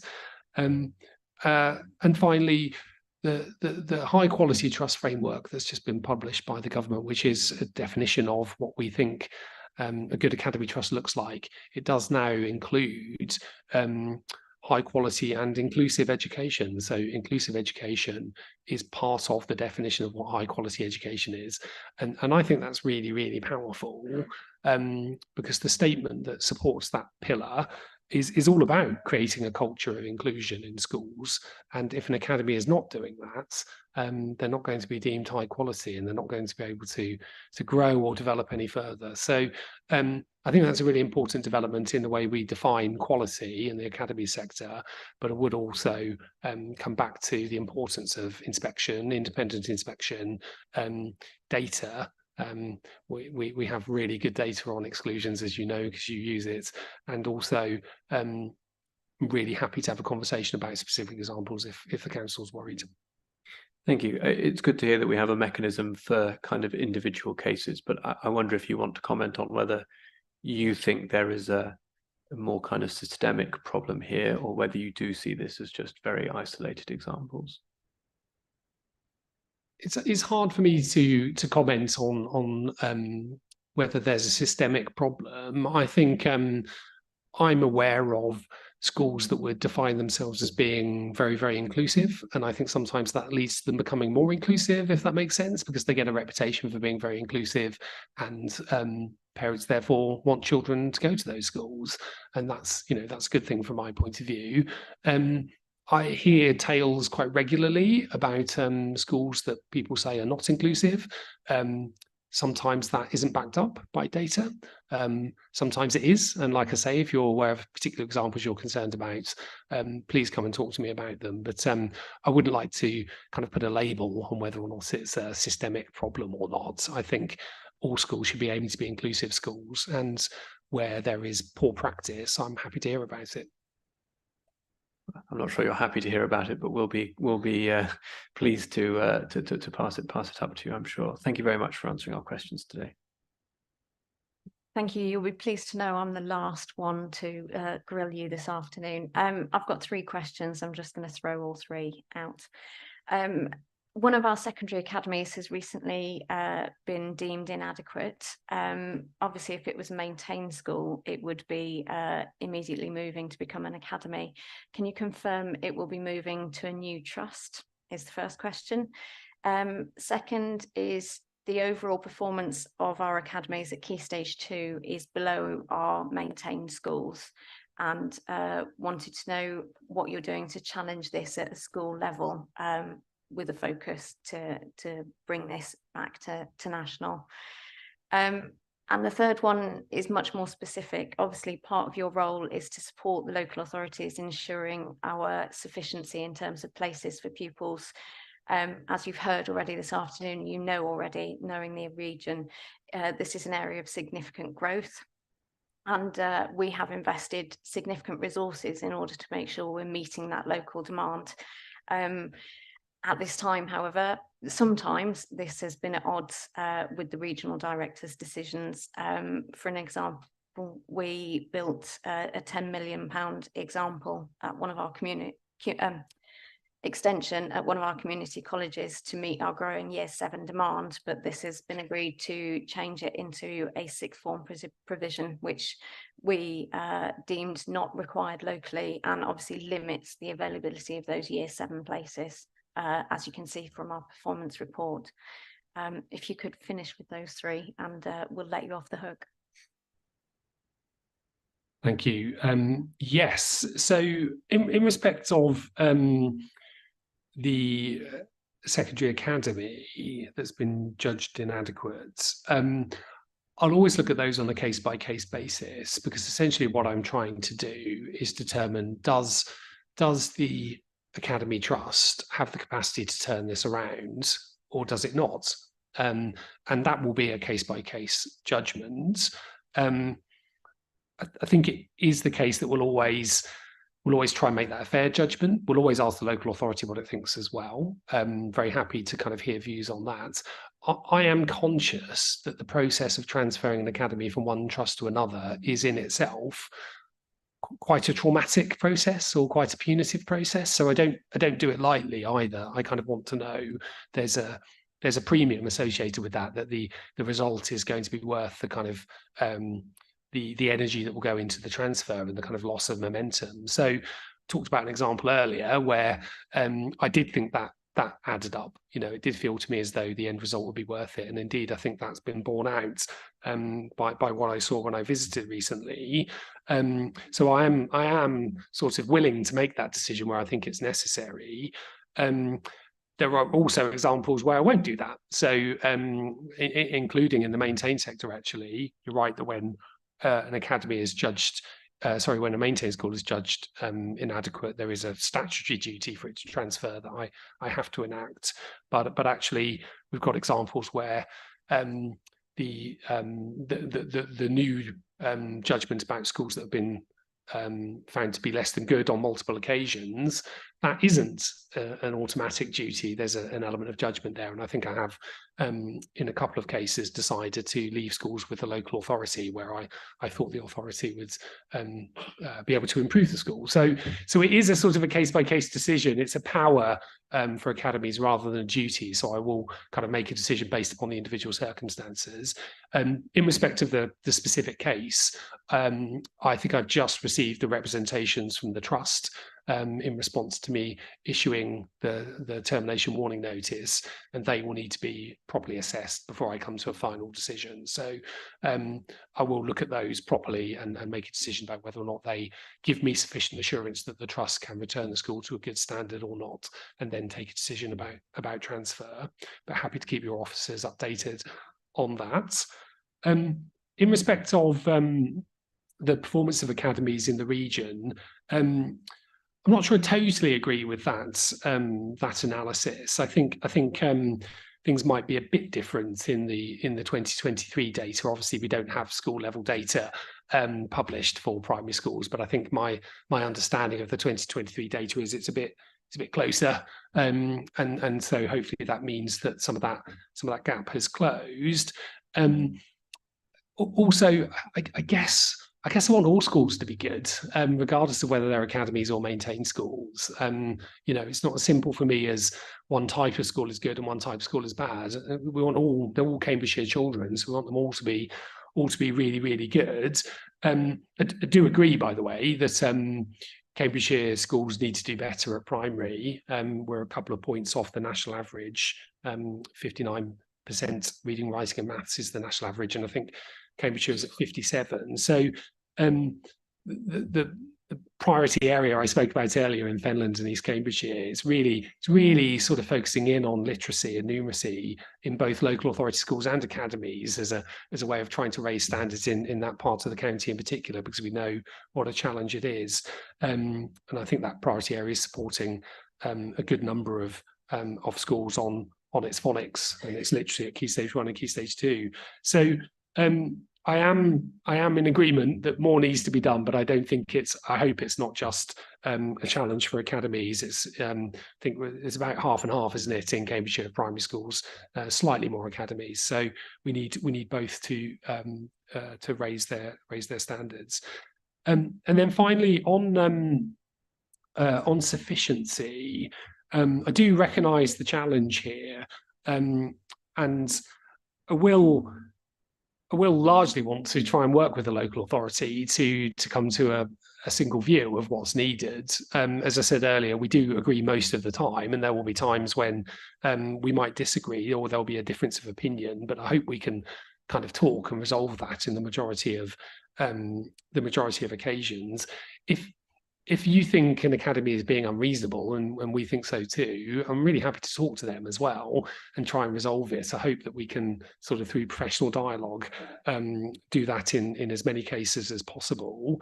Again, the high quality trust framework, I come back to it, but it is a new document. It's been published this year. It's trying to say a bit more clearly what we think good looks like.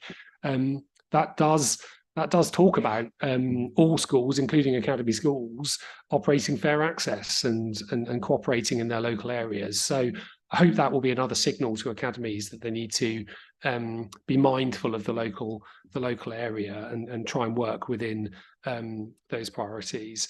And there are some things we can do as well within my team. I'm aware of the particular challenge in Wisbech, and I know, for example, we might bring forward the opening date of the free school to try and meet some of that demand. So again, through professional dialogue, I hope we can come up with solutions to those problems. And we will always look at the SCAP data, the capacity data, when we're making our decisions, and try and use that data as our guide. So again, if you don't think we're getting it right, talk to us and we'll try and resolve it together. Thank you. I know it's been a bit of a marathon session, and I do hope your glass of water isn't empty. I think you can see how much we value all of our schools in our region, both our maintained schools and our academies, and obviously want to work together to hold them to account to ensure the best education for all of our children.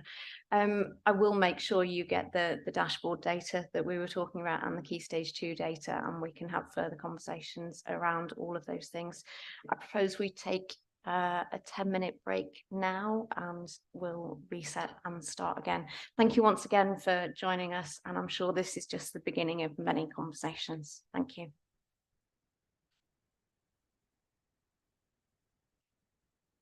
Good. Thank you very much. Thanks for your prompts as well.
Thank you, everyone. If we can restart.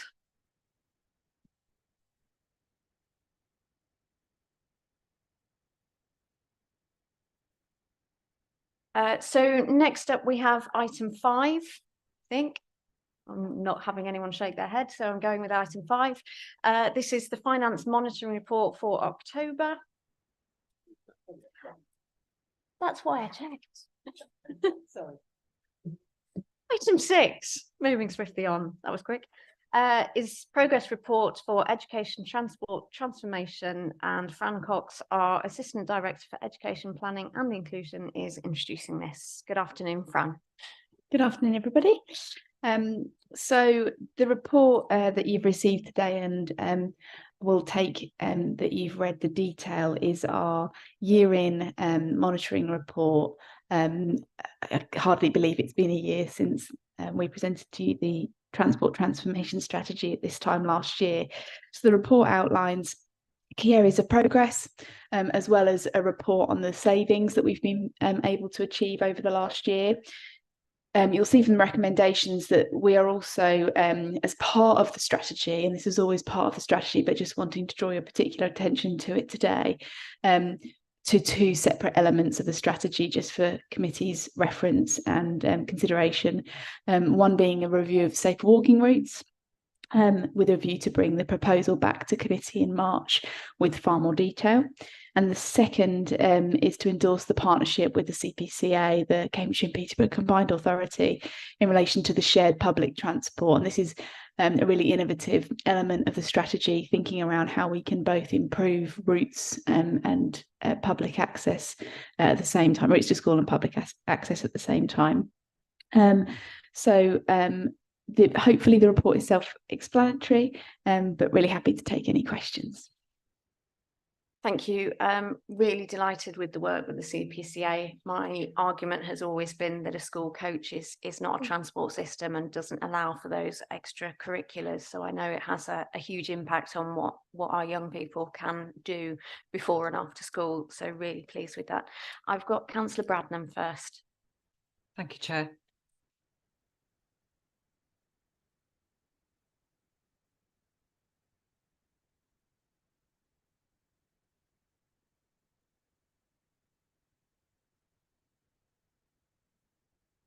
If we go to Councillor Boulat first, and we'll try and replace your microphone, Councillor. I mean, you can use my. Oh, okay. Thank you very much. So what I wanted to ask is on 2.25 of your report, thank you, Fran, under safer walking routes, sorry, 2.26, you've said it's the officer's opinion that with a thorough, sorry. Thank you very much. With a thorough review of all routes currently deemed to be unsafe, there'll be more routes that might be made safe with some additional investment. And I just wanted you to reassure me that where routes have previously been deemed unsafe for walking and cycling, and there is no extra space available in the road or on the pavement, or indeed on the highway verge, that they will not be deemed to be safe for walking and cycling unless it's demonstrated that they are safe by the road safety assessment team. Absolutely, Councillor Bradnam. So the process that we would go through, as you made reference to, sometimes routes are deemed unsafe because there's not appropriate pedestrian access along the route. The assessment which deems something safe or unsafe is not done from within our service, but done within the road safety team. The review that we're undertaking is asking for a reassessment and recommendations as to what might be needed to make a route safe. So, as made reference in the paper, that might be increased lighting, landscaping. It might in some cases mean additional pathway. And then when we bring this back to committee in March, committee will be able to see the investment needed in order to make a route safe, and then make an agreement or not, depending on what the investment might need to be. Thank you. And when you come back to us in March, will you advise us which routes you're considering? Absolutely, yes. Thank you very much. Thank you. Councillor Boulat, please. Thank you, Chair. Two questions. One, I was really interested in the volunteer driver scheme that you're mentioning on 2.10. So I was wondering if you can tell us a bit more. How is this working? Do you have the take up you're expecting on the scheme? And the second question is around the CPCA, the work with the CPCA, and that's something that I raised with the Deputy Mayor of the Combined Authority as well, around to what extent we're working with commercial operators and how well we're working with the bus companies to review where commercial routes can actually get more children to school. So I have a particular case in my division. This is very timely because I was in many meetings with residents around this issue. For example, children in Abbey who go to Bottisham Village College. And this is like one of those cases where you have the bus from Cambridge to Newmarket, but the school times don't align at all. So you're either late for school or you have to wake up very early to go the other direction into Cambridge city centre, take a bus from there, which of course extends your school day and therefore can impact the performance at school as well, like as evidenced on that. So I was wondering if you can tell us a bit more about how those commercial routes that are already existing, how they're being reviewed to align, to encourage the CPCA to work with bus companies to align with the school times. Thank you. So firstly, volunteer drivers, absolutely, it's a fantastic premise and can be applied both within the community of the local authority staff, where we're asking staff members, would you like to support us by taking young people not only to school, but our volunteer drivers also might transport children within a social care environment to contact or respite as well. So we've had a new launch. And it's going really well. Ideally, we would like hundreds and hundreds of volunteer drivers. We would love to be able to use community, and normalise people taking children to school without having to use commercial transport. But we recognise that we're never going to get there, and it's about having a model of delivery that has numbers of options depending on what's appropriate for the child. So it's really positive. We're going to keep pushing it and keep pushing it and keep pushing it. Working particularly as well, we want to work with different professional bodies where they know there's shift work and they might be around. It's not a traditional 9-to-5 job. So fire service, police service, ambulance service, these are professional professions that involve driving as part of the profession. So we're looking to partner with them as well to see whether they can, or they're willing to do some school runs for us. So that's really positive. Part of the strategy.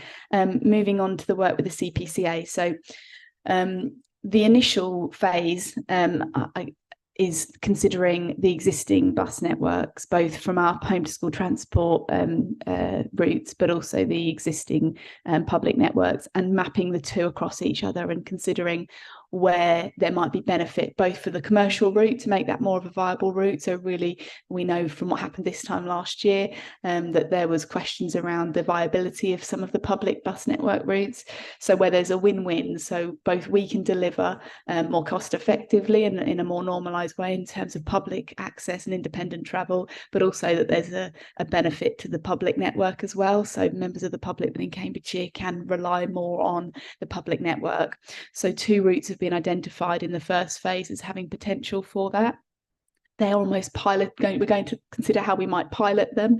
There are still a number of technical issues that we need to work through. This is 2 authorities trying to be innovative and working together and having to jump over legalities of who's allowed to procure what. So we're having to work through those realities. But if that works, the idea being then that when the public bus network is re-procured and the networking is considered, that this premise would be held in mind. So we've already got, and I've got colleagues from Policy and Insight behind me that have provided a huge wealth of data to the CPCA around our public bus, our home to school transport network. We know where our hotspots are. We know where we would love for children to be able to travel on the public bus network, and they just can't at the moment. So that's the vision that we would want to move to, but that's a much bigger piece of work. We're kind of testing the concept at the moment. Thank you. Councillor Daunton, please. Thanks. And I thank Councillor Bulak for that question, because the same route runs through my division and I think through Councillor Sharp's division as well. I have 2 questions. Thank you for the report. And my first question is in the section under operational transformation. And I've lost my place now. I'll come back to that. And the next one concerns the active travel. That's the section of the report dealing with active travel. And I just wonder how you're working with the active travel team that reports through to Highways and Transport. If you could say a little more about that, where the responsibilities and the work overlap. And I'll come back to my other question if you could deal with that. But thank you. The great thing about transport is it overlaps with so many different other teams in the authority, and active travel, working with public health and highways, as you made reference to see if we can prioritise and incentivise where possible active travel rather than travelling in single occupancy routes, which is not great use of public money, as well as not the best thing for the young people in all circumstances. It is sometimes. Particularly around independent travel training and thinking about our young people with SEND as they move through the system. We are not doing them any favours by continually providing a taxi and considering how we can provide that. So that's early stages when it comes to independent travel training, but we're working as part of our SEND Preparing for Adulthood pathway to consider how we might work with special schools as well to embed the notion of independent travel training within the offer, so that we would love to be in a position where all young people leaving school that can independently travel are given the opportunity to learn how to do that. So yes, we are actively working across both the authority but out within our partnership schools as well to make sure that active travel is promoted, and safer walking routes is absolutely part of that. We should that's our obligation to see where possible we can promote walking and cycling over use of increased vehicles on the road. Okay, thank you. And my next question refers to 2.4. You mentioned working with community transport. You mentioned their FACT, is that the Fenland transport? So are you also working with South Cambs, because they have a whole scheme of community transport? Absolutely. So Fenland and South Cambs are both obviously extremely rural in places, and it's in the last 6 months that we're encouraging, and we've started with FACT, and absolutely we'll move on to other community transport providers. The important thing is we have an obligation to procure legally through our DPS. So it's about working with community transport to work in partnership to see whether they might be able to support us, but absolutely through our DPS. So not all community transport providers want to enter into the world of DPS and bidding on lots and things like that, but FACT have. So yeah, to reassure you, we will look to work with all of our community transport providers if they wish to be part of the solution. I was actually thinking of the district council to go through the district council that are looking actively at. Yeah, absolutely. I think as we've shared a year ago, and we have made some progress, but the reality of the situation remains still very complex around the over-reliance on the commercial market to be able to support. So yeah, we are. The reality of what we're facing, though, is a very, very busy operational delivery, balancing that against the transformation that's needed. So our new head of service, Shelley Kingston's doing a fantastic job, and we're prioritising a number of aspects within the transformation strategy as we go into the next year. This is one of the priorities. Thank you. Thank you. Councillor Sharp, please. Thank you, Chair. I've got a few points, and I'll start off by touching on what Councillor Boulat and Councillor Daunton sort of touched on. I'm co-chair of governors at Bodysham Village College, which is nearly 1,500 pupils. And as Councillor Boulat says, we've got pupils coming in from the city, out from the city to Bodysham, and they're either having to catch 7:15, I think it is, bus, or else they get a later one, which gets them to the college very tight for starting time. I mean, Stevenson's at the beginning of September moved the timing of that later bus back by 6 minutes, which does help a little bit. But so my question really is, you mentioned about trialing 2 bus routes. but you're saying that wouldn't be implemented till August 2024. Yet we've got pupils using a public service, and I'm sure around the county we've got others. So I'm not sure what we need to trial. But, because that date seems, that's 9 months away. It seems a long time to me. That would be my first question. So the trial is the partnership with the CPCA to try and create more of a consistency of procurement of the route. So we'd be procuring the route specifically as one authority to offer public transport as well as home to school transport.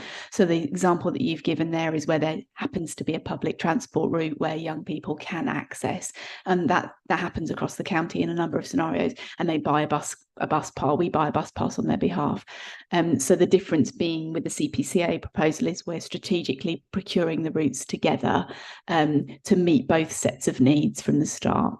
So if that was taken then forward into further phases, we would look at the bus network together and say, right, what is important for the communities of Cambridgeshire in terms of public transport?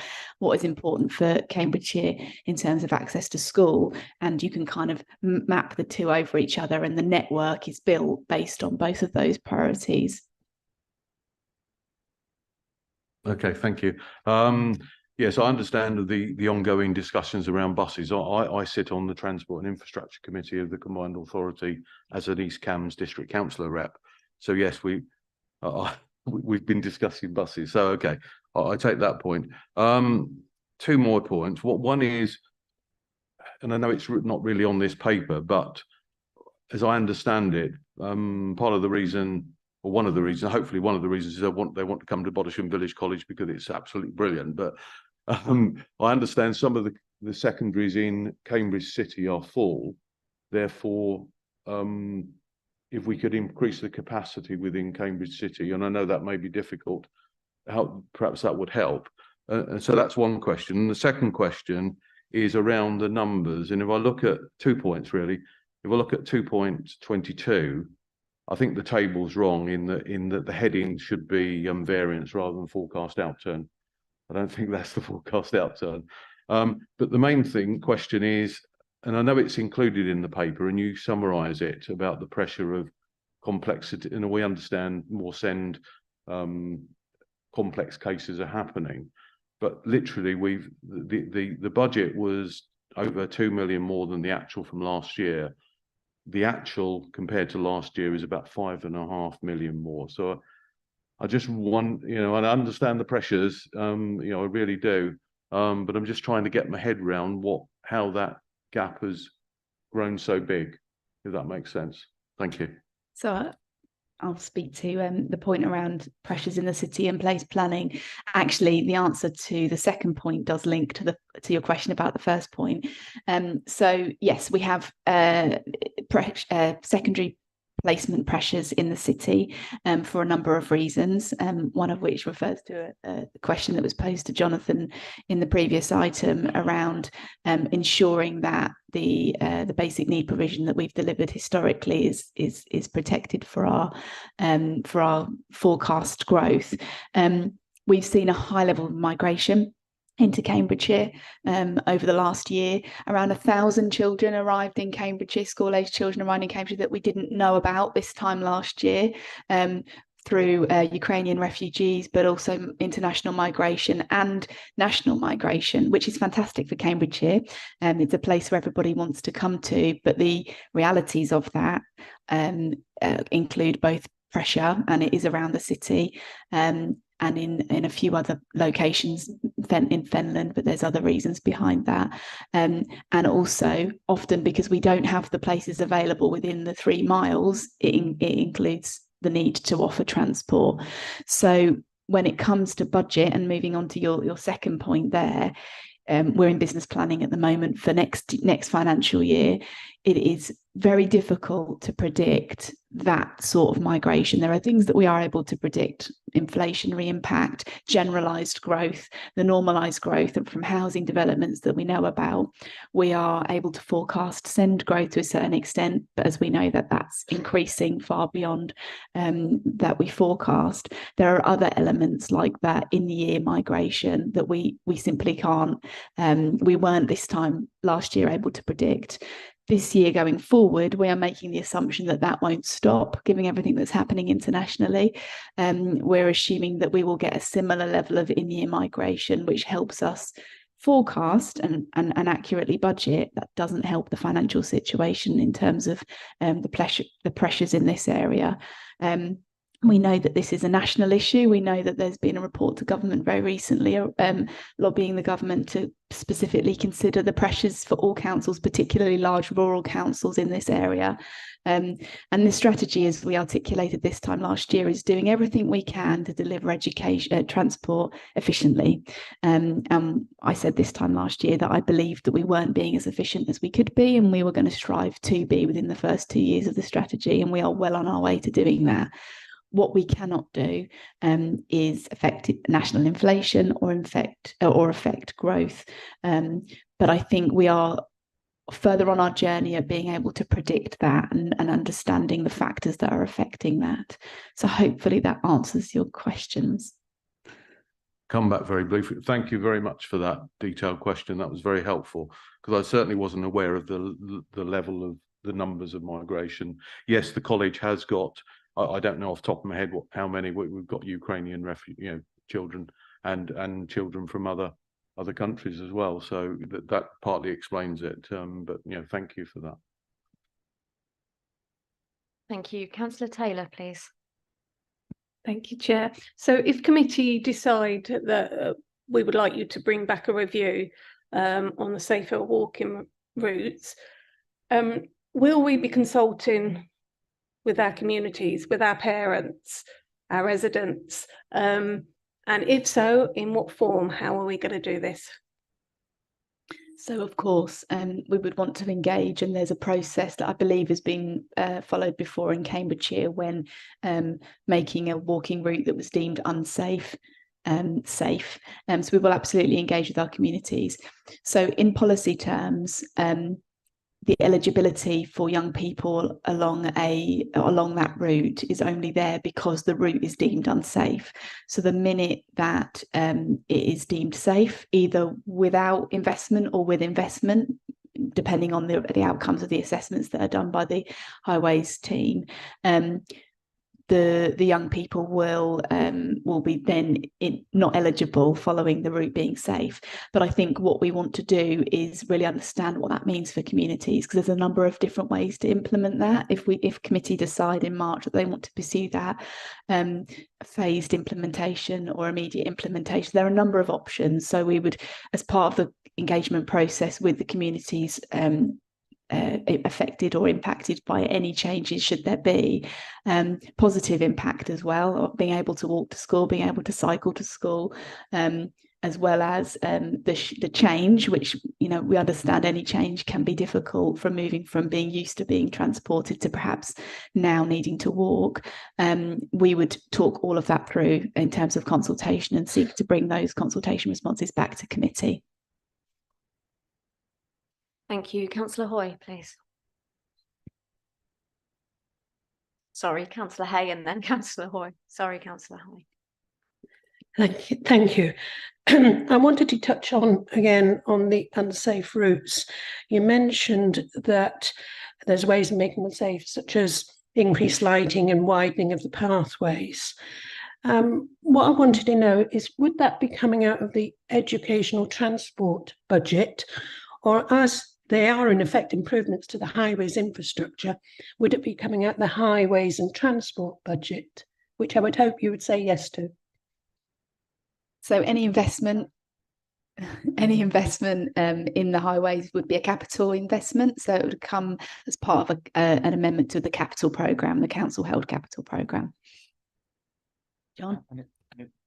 Probably worth mentioning that actually some of the routes are now safe as a result of highway improvement and investment. So where Section 106 development has opened up a new tract of land, the pathways have been improved. That's happening as well. So I did just want to make a general comment around this area, though, that this is about equality, this issue.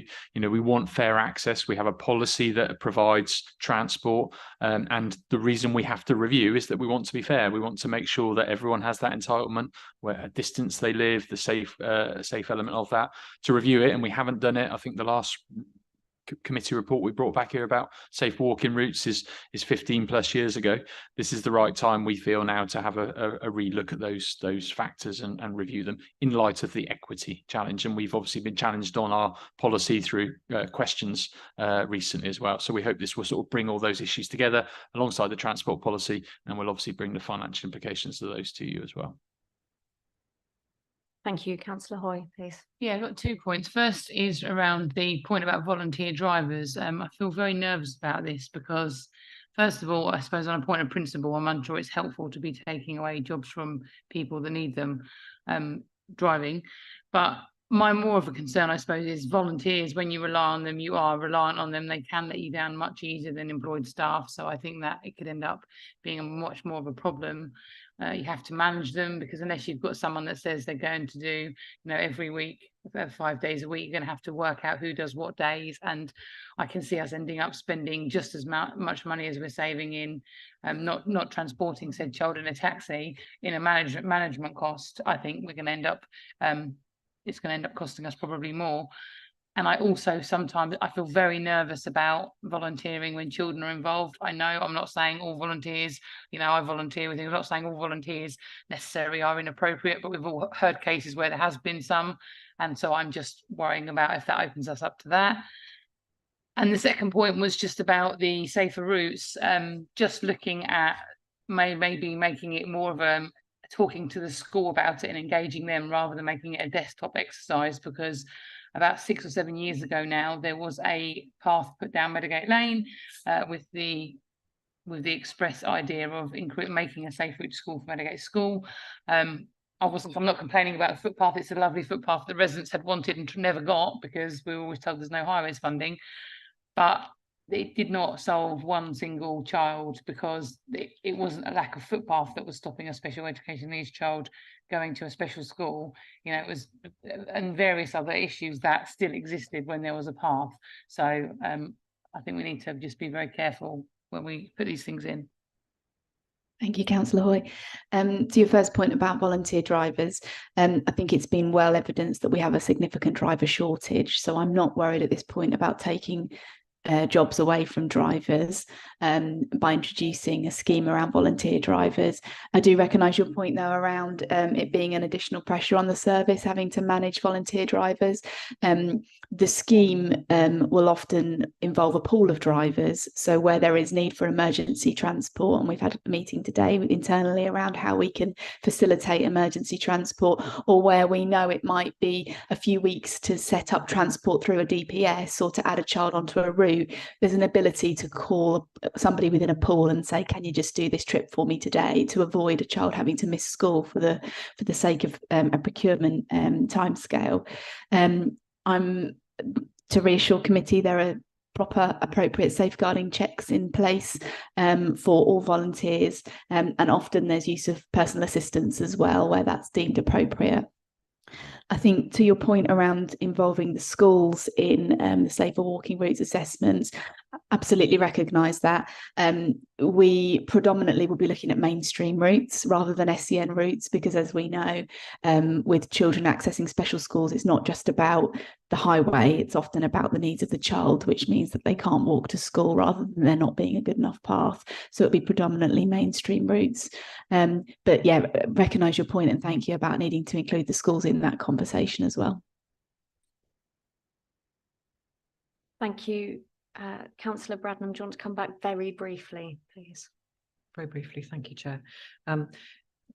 The reason I wanted to come back is because it was not clear to me at what point you would consult with the parishes, because if you present them with a plan that you've already worked out, most parishes are likely to be somewhat grumpy.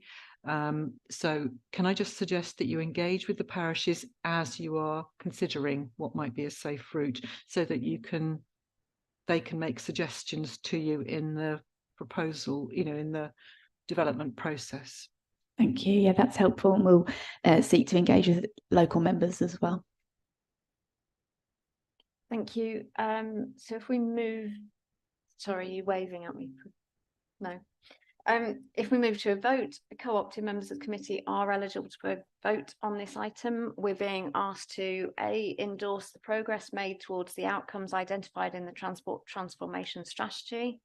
B, to agree the review of the safer walking routes with a view to bring a proposal back to committee in March 2024.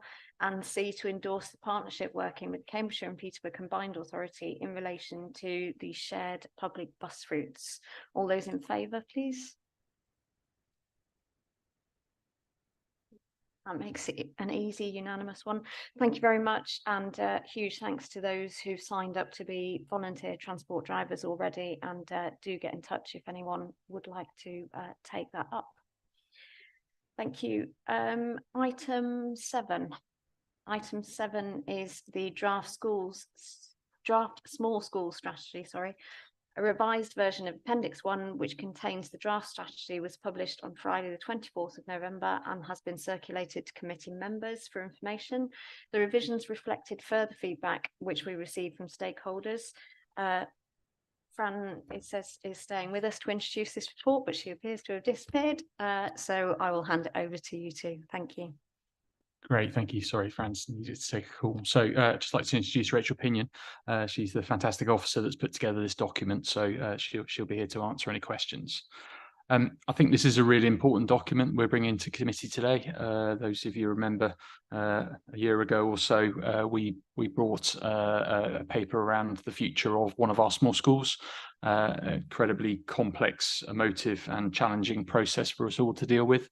And one of the requests that's been made throughout that process were we need to have a process to deal with these challenges. We need to consider our small schools in the county, and we need to think of options and solutions to protect those schools and to avoid going down that process again. We have in the paper considered that. We've been working very closely with schools. We've met with head teachers formally twice. We've had a number of workshops with them as well to look at this option. And what we wanted to do was develop a framework really to consider the challenges of our schools, how we would identify where there is the risk of education being impaired through size, budgets, issues of numbers, etc., and make sure that we have, 1, an early warning system, 2, we're engaging in dialogue and debate with the appropriate bodies, and 3, that we make a good decision to move to a formal stage of closure based on evidence, information, background, and those considerations. So the first part of the report really outlines that process, the approach we've taken. We've considered 10 factors around our schools, again co-produced with our head teachers to develop those, to create a matrix to start now our dialogue and debate about how best we can support those small schools. And the appendix gives you details of that approach, some of the solutions, and I'm pleased to say by opening this debate, we've already had many dialogue and debates with some of those small schools in the county about how best we sustain them and different models of delivery. We've also included in a report, again at the request of the committee, the feedback from the learning that's come from the Great Gidding challenges that we had. We've also included information on feedback about those children that have moved to other schools and how that's gone and operated. And you know, I think we've learnt a huge amount through this process, and I really hope the report that we pulled together today gives you that sort of framework, that visibility of this challenge. And you've heard from the regional director who acknowledged this is tough. This is a real issue that we're tackling with. You know, we will see demographic change. We know our funding is insufficient in this county, but we need to tackle it, and we need to take a real firm stance to say, yes, we know, and yes, we're doing something about it. But at the heart of that is to try and protect our schools from closure and make sure education outcomes remain high. So we're very happy to take any questions on the report. Thank you. Thank you. I'm really aware that this has been a big undertaking and has opened up a huge amount of conversations. And as Regional Director confirmed, it's really tricky running a small school in the current environment. So we want to help as much as we can. And that's what this strategy begins, that movement. Any questions, please? Councillor Atkins. Thank you. Two hopefully straightforward questions. One is in the, I think, Appendix 2 of the Small School Strategy, it discussed the idea of a local authority multi-academy trust, and it said that this wasn't an option at the moment. Is that awaiting national legislation, or is that because we haven't set it up yet? That's something that came out in the white paper, again mentioned by the regional director earlier. A pilot was initiated across the country. They had one from each of the regional directors. Regions, local authorities came forward. I know there was a bid from our region. We decided we would see what happens. That, unfortunately, as part of the schools bill, has been dropped at the moment. So there is no option at the moment to develop local authority MATs. Certainly the feedback we've had from our schools is that our schools are keen that we consider it, and certainly something we'd keep a view on as part of that movement forward. But at the current time, no, there's no option currently to establish local authority MATs. Thank you. My second question, again, just reflecting on our experiences a year ago, I think it would be correct to say that one of the fragilities about the situation in Great Gidding was the very high percentage of pupils who were from out of catchment at that particular school. I don't think we've captured that kind of directly in the 10 criteria that you've used to assess, and that's not necessarily an issue, but I wonder if you have a sense if a high proportion of out of catchment pupils is common at our small schools, whether Great Gidding was kind of an outlier in that respect, or whether that is something else, that's something that we should bear in mind when considering these.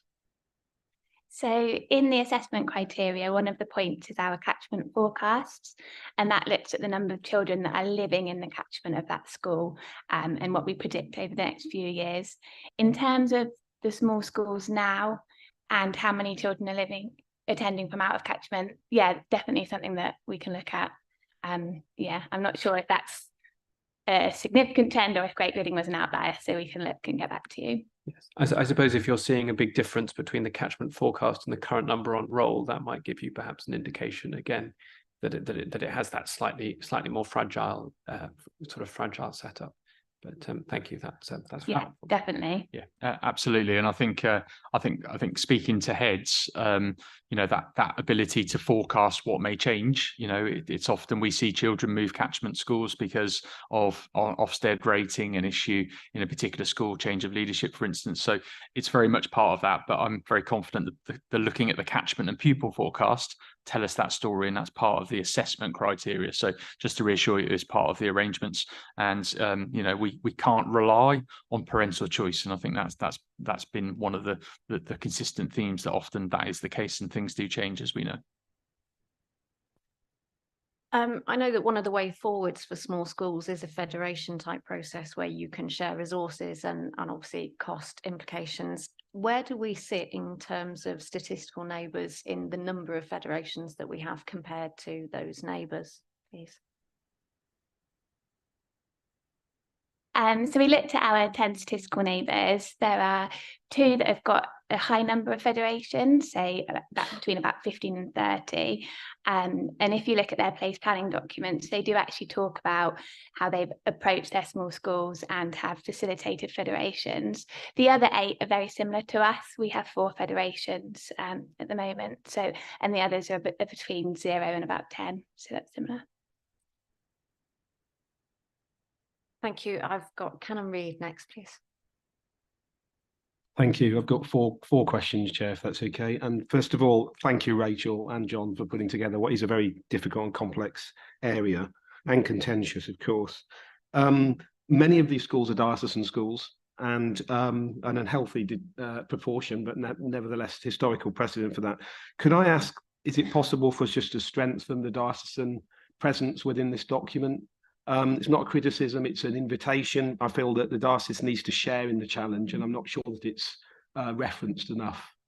And if it'd be possible to have that conversation after the meeting, that would be appreciated. Yeah, no, it's not an issue whatsoever. I think we have updated that. I think we've developed similar routes together. It's really important we bring that together and have a shared view on it. I think there's been good work go on from both dioceses and the LA, and it's time to bring it together now and formalise that in this document. Agreed. Thank you. Question 2 was, I really welcome the fact it's not a formulaic approach. I think a lot of schools will be asking us, do they fall into this category of potential closure? There is one formulaic statement in here, is there not, which is the 2-class structure, which I guess we'd all say was well beyond a line. Can I just get confirmation that we're explicitly intentional about not having a formulaic approach, that it is totally about context? Yeah, definitely. Like, we need to look at each school in their local context, in their local community, to make any decisions. And also it needs to be a partnership approach, as we've said, with the school, and if it's a diocesan school, and with the diocese as well. So, and also the local community that it's situated in. Thank you. There's 2 final questions. Relates to Councillor Bradman's question earlier, or perception earlier to Jonathan Duff about the extent to which these schools are anchor institutions within their communities. I'm not sure that the criteria captures any of that dimension possibly enough. I appreciate there is a tension between what the funding is for, which is to run a school, not to run necessarily a community hub, even if that may be a valuable function in terms of the use of the funding, in terms of the pupil allocated element of that. Are there any thoughts moving forward about how we do capture that community dimension, particularly in terms of rural development pressures in our more dispersed rural communities? I think you make a very good point there, because there are some very disparate communities that need the support of the school. I think one of the things that are reflected on through the Great Gidding process is the presumption to closure does make that community impact assessment of the role of the school. I wonder if one of the elements we could bring into the strategy is that we produce each one of those for each of our small schools, and that helps form the basis of engagement, because ultimately some of the factors that will protect the school are not ours.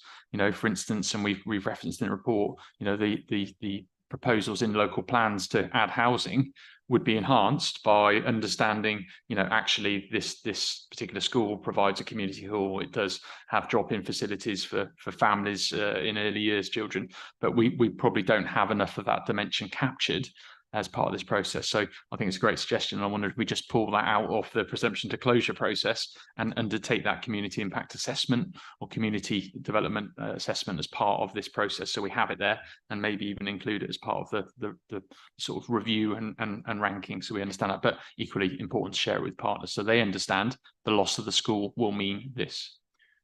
Thank you. And then the final question, and it relates to Jonathan Duff's comment earlier, which I think we need to all take real note of, which is the consolidation of the system, which is interesting in a approach that has fragmented a system, that it is concluded that actually size and consolidation becomes important as a natural process. I just wonder whether we need to revisit the question of local authority representation on trust maps, because whilst we've just established that it's not likely to form a local authority multi-academy trust, and the neutral perspective on that is, but perhaps, and I know perhaps from a diocesan perspective, it'd be true, I wouldn't speak of others, there may be room for more formal ex officio representation of local authority on these growing larger maps. I think that's a very valid point. We do have a number of our trusts that still retain their local authority rep on their trust. I think one of the barriers to that, however, is there is still a presumption in the national guidance that less than 19% of the membership is linked to the local authority. I think I understand why that might be less than 50, but it is a barrier nonetheless to it. So maybe we should be making representation that actually democracy, that local elective role should have a more prominent position, and encouraging our trust to make sure they have at least one, if not more, on a board, particularly as they are often bigger than 5. So that does give flexibility around that role. Thank you. Thank you. Councillor Thompson, please. No. Councillor Bradnam, please. Thank you, Chair. Thank you. I'm just mindful that we know, do we not, that once a school has been designated as a school at risk of closure, that is likely to affect all sorts of things which impact on the number of children attending it, not least teaching staff applying for jobs there and parents sending children there. So I just wanted to be sure that the process that we have drafted, are we confident that that sequence is firstly establishing support for the local teaching structure in the school before advertising that a school has become a school at risk of closure, so that we make sure that we build up the school as much as possible first before making that decision, which then means that children don't probably go there. I think kind of one of the main principles of the strategy is that before we even get to the point of a school being at risk of closure, we've put loads of intensive work and partnership working in. So we would never get to that point where we haven't had an intense dialogue and action plan and like a 3-year plan with the school and look through all the options that we could work through before we got to that at risk of closure status. So hopefully in that way, it's not a surprise to anybody that's involved at that point. Thank you very much. Thank you. Councillor Sharp, please. Thank you, Chair. 2 points really, and it's just partly touching on Canon Reid's point that it's not a formulaic approach, and I don't mean to be hypercritical, but I'm not sure within the paper it actually tells us what the county could be doing to help all of those schools, maybe financially. And I know John has mentioned it before that we're stuck with whatever DfE give us. So that would be my first question. And the second question, obviously a lot of in parts of the county, we've got schools that are very remote from each other. They're literally in one community and the next one might be a number of miles away. So I'm thinking in terms of federations and things like that, that makes that very difficult. So I'm just trying, what solutions for those really rural schools we've got? Do you think, and it may be something you're working on at the moment, but those would be my 2 questions. Thank you. So you're right in terms of financial, that's more challenging. We are going to Schools Forum next month to talk about enacting the falling role formula, new element of DfE funding. We think we might qualify for the first time for that funding. So we are looking to be as flexible as we can with the resources we have to support that. But I think that's limited. That fund is all about temporary reductions in roles rather than necessarily long-term sustainability. I think for referencing you back to the papers, and I'm on the consolidated pack on page 81, we do, and 82, we do list a number of options around the way we work with schools. I don't think we have a magic wand for this scenario. I think what we will need to do is work through the different options and scenarios. What can we do? Is federation an option? Is sharing staff an option? Could we change the plan of the school? It's working through a series of measures that will apply to a school to support them to be sustainable. So I'll give you a really good example of where we've done this already. So we had an infant school that had a PAN of 60, its pupil admission number was 60.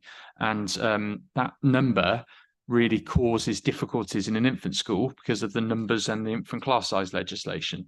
Moving to a different PAN that was more appropriate enabled them to have some flexibility around numbers and reconfigure their class structure to be more economically viable. So we will work with schools. Part of the reason is to sort of highlight to them, we think you're here, we don't want you to get there. How do we work with you now to adapt that? And then let's talk about all the things in your context that are relevant and appropriate. So I think there's a lot in here actually of options and solutions for schools.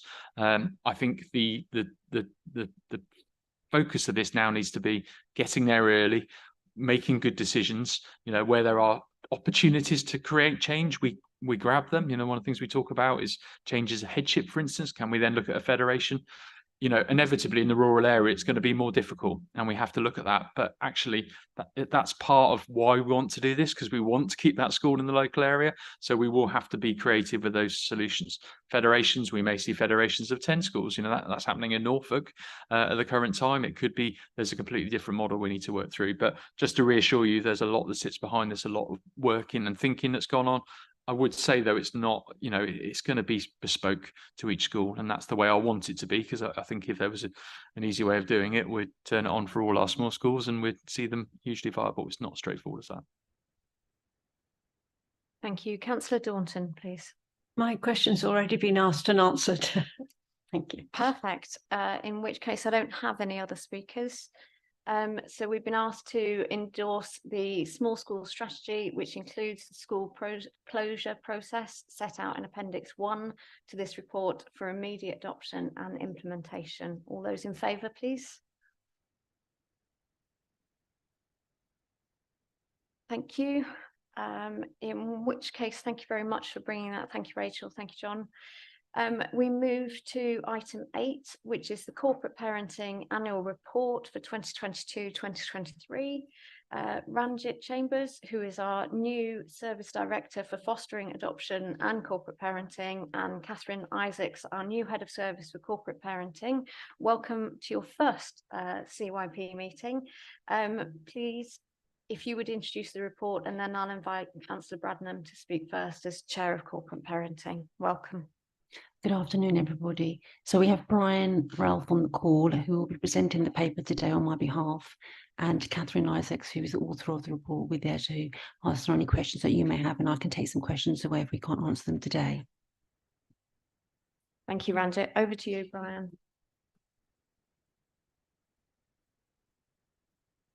You're on mute. There we go. The classic phrase that comes out of these type of meetings. My apologies, ladies and gentlemen and councillors. I had a slight pain in the hip this afternoon, which made driving a little bit painful. So I'm joining you virtually today, otherwise I'd be there. Can I say thank you very much, first off, to all the members of staff and all the young people who have participated in corporate parenting over the last 12 months, and the tremendous amount of hard work, diligence, and effort that they have all put in order to keep the service moving forward and operating. So in this annual report, you've got the main details before you, so I don't intend to cover it all here. You can ask questions on that. I just thought I'd get some key points for us to reflect on and note where we're at. So for this year, the numbers of children in care have remained fairly stable at around 646, rising to a high of about 670, dropping back to about 640. So we've had a remarkably stable year of the numbers of children in our care, and that has meant that Cambridgeshire has fallen below both the national average. So if you like, our average is 17 children per 10,000 are in our care in the population, whereas the local providers our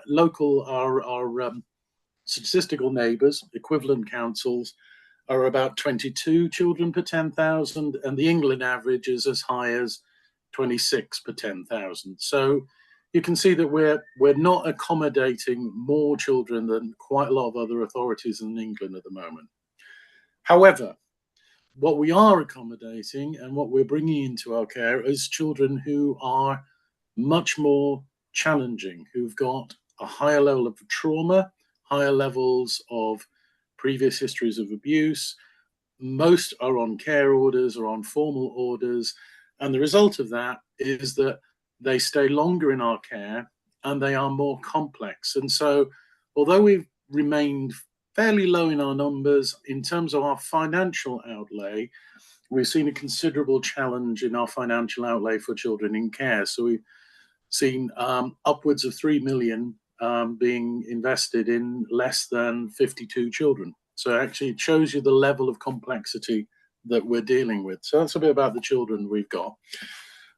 We've seen an ongoing rise, as have most authorities, in the numbers of unaccompanied asylum-seeking children who come into our care. That's both through the National Transfer Scheme, that's the one that takes up children from Dover and other parts, and also through the children who arrive spontaneously in our area. And we're up to 86 children we had who are currently in our care. We have 54 that came in this year. We have a lot of children who move on to between the ages of 17 who move on into leaving care at around about 18 and onwards. So that UAS challenge, it continues to be an area for us. It's a growing level of need. And also what's been noticeable, I mean, I think, you know, in terms of, we have to look at the world population, look at the issues. These young people are coming with higher degrees of trauma as well, especially those who come on overland routes across Europe or across the Sahara, etc., who have been subject to sometimes quite horrific exploitation and have witnessed some quite terrible things en route. So again, that adds to the complexity of the children, even though the numbers are small. In terms of the service itself, we're continuing to recruit. We've got recruitment issues and challenges like the rest of social services, but that's been good. We've managed to keep the recruitment up. In terms of fostering, I'm very pleased to say that we've maintained our numbers of fostering. We've also, just as straight hot off the press, we've actually managed to recruit 25 more foster carers to Cambridgeshire this year, which is great, and that is bucking a national trend. The national trend has been that everybody's seen a net loss in their foster carers this year. We're likely to see a net increase, which is great news, and thank you for all those who've been working on that. So that is an area of improvement. In terms of areas that we need to get better on, our EAT population, we saw a dip in our EAT in terms of education, employment and training for our young people. We need to do better in that. We've seen a drop in certainly our health assessments, which is a cause of concern, and Catherine Isaacs currently working on a recovery plan in terms of our health assessments, which we're working to and moving forward on.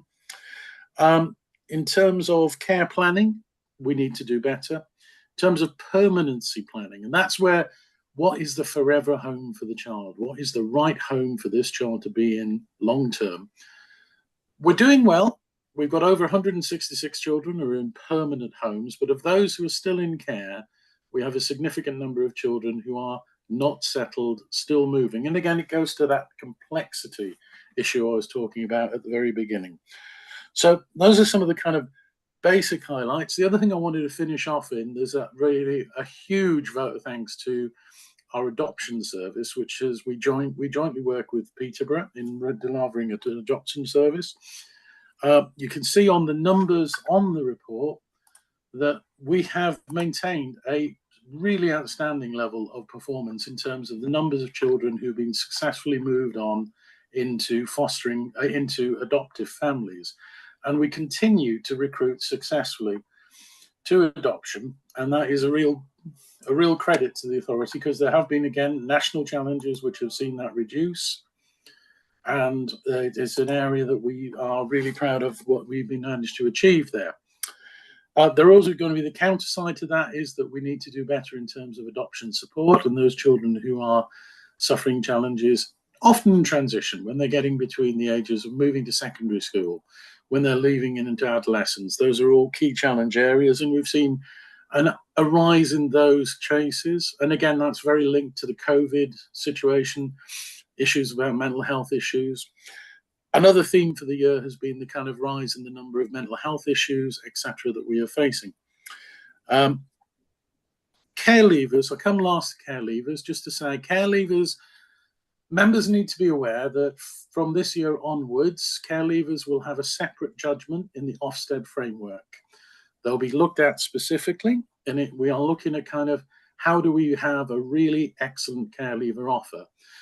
And that, to be frank with members here, that is an area that Cambridgeshire needs to do a lot of work in terms of its development, in terms of the quality of our care leaver offer overall, and especially working with our partners about an accommodation pathway.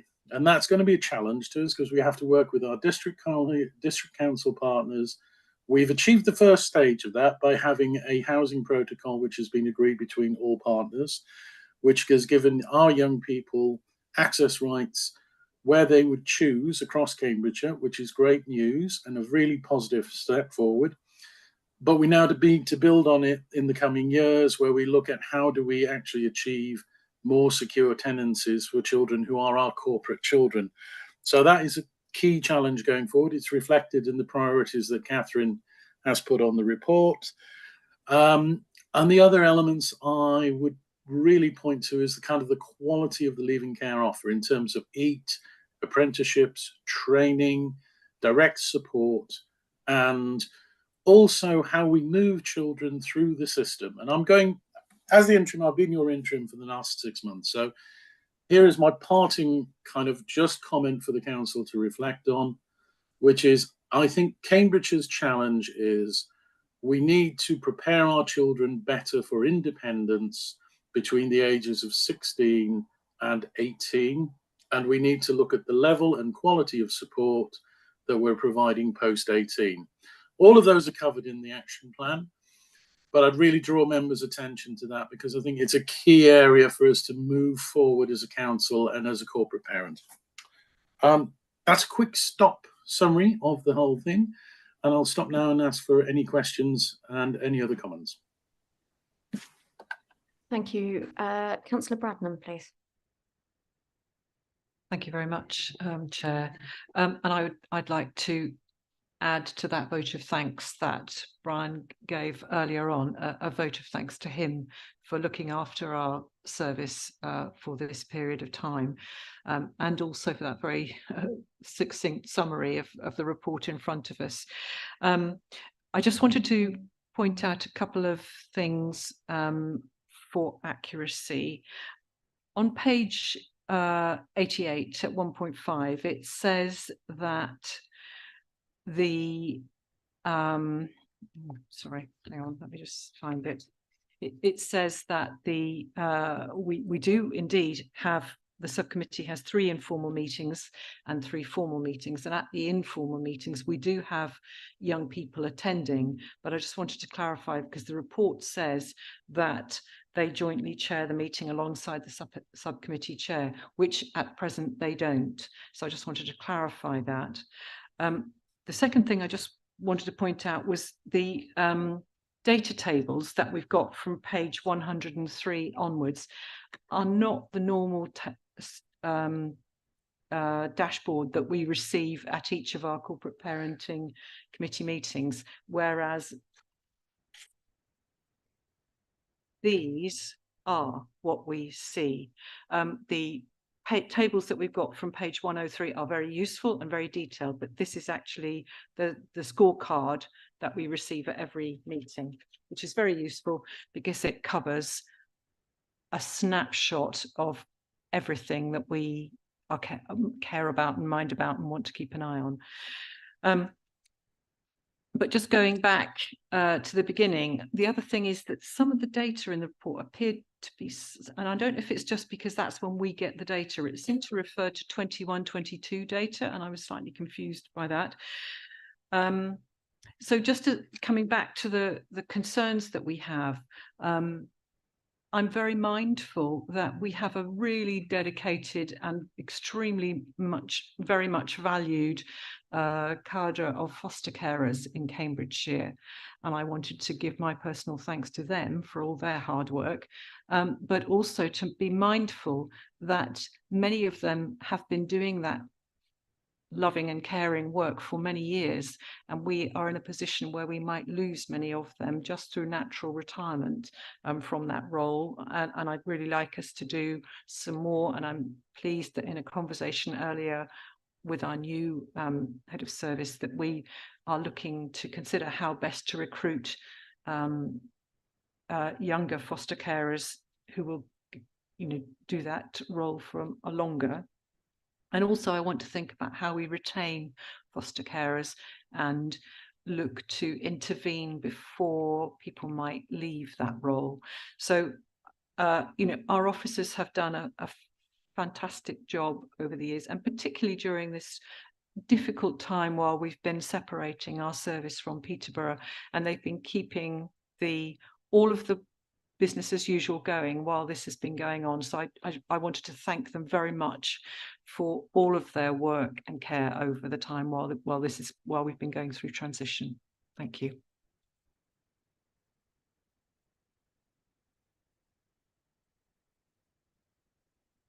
Thank you. Was there anything you wanted to come back on there, Brian, or are you happy with that? You're still on mute. Sorry. I totally agree with Councillor Bradman's statement there. The fostering service has done a sterling job. I can now confirm that we have now formally separated from Peterborough and that we have our own Cambridgeshire fostering service. Councillors will not see the full change until the beginning of the next financial year, as we're going to still use some of the marketing materials until the end of the financial year. Bit of thrift on our part there, really, to do the new change at the beginning of the financial year, when we will be developing a regional hub across the eastern region for fostering. So that's a different thing, but you'll hear about that in other committee meetings. And also just to sort of say, yeah, picking up on Councillor Bradman's point, I think we've done a few things so far that have made a real difference. One is that this committee, we agreed at this time that we would uplift the fostering rates, which we have done in line, a 7% increase in regard to inflation, which has been very important. We're currently working on several schemes to look at specialist fostering placements, emergency fostering placements, and looking at how we can enhance our fostering offer. And as I said, we've got 25 new carers going through the process to be registered as we speak, but you can never afford to be complacent because, as Councillor Bradman is right to say, we have an older generation of foster carers, so we have to find new and innovative ways. And one of the things that the council will need to look at is, how does 21st century fostering look? And it is whether or not it needs to be more professionalised, so it's something somebody could do as one of the members of a family. So two people, one of them's a professional foster carer, the other one is supporting them. These are things we need to kind of look at. And it is in the context of what I have to say is probably the most challenging financial market I've seen in my 30 years. I don't think I've ever seen such an increase so rapidly in children in care costs as I have done in the last 12 months. Thank you. I've got Councillor Slatter next, please. Thank you, Chair. I would certainly want to echo Councillor Bradman's thanks to our foster carers.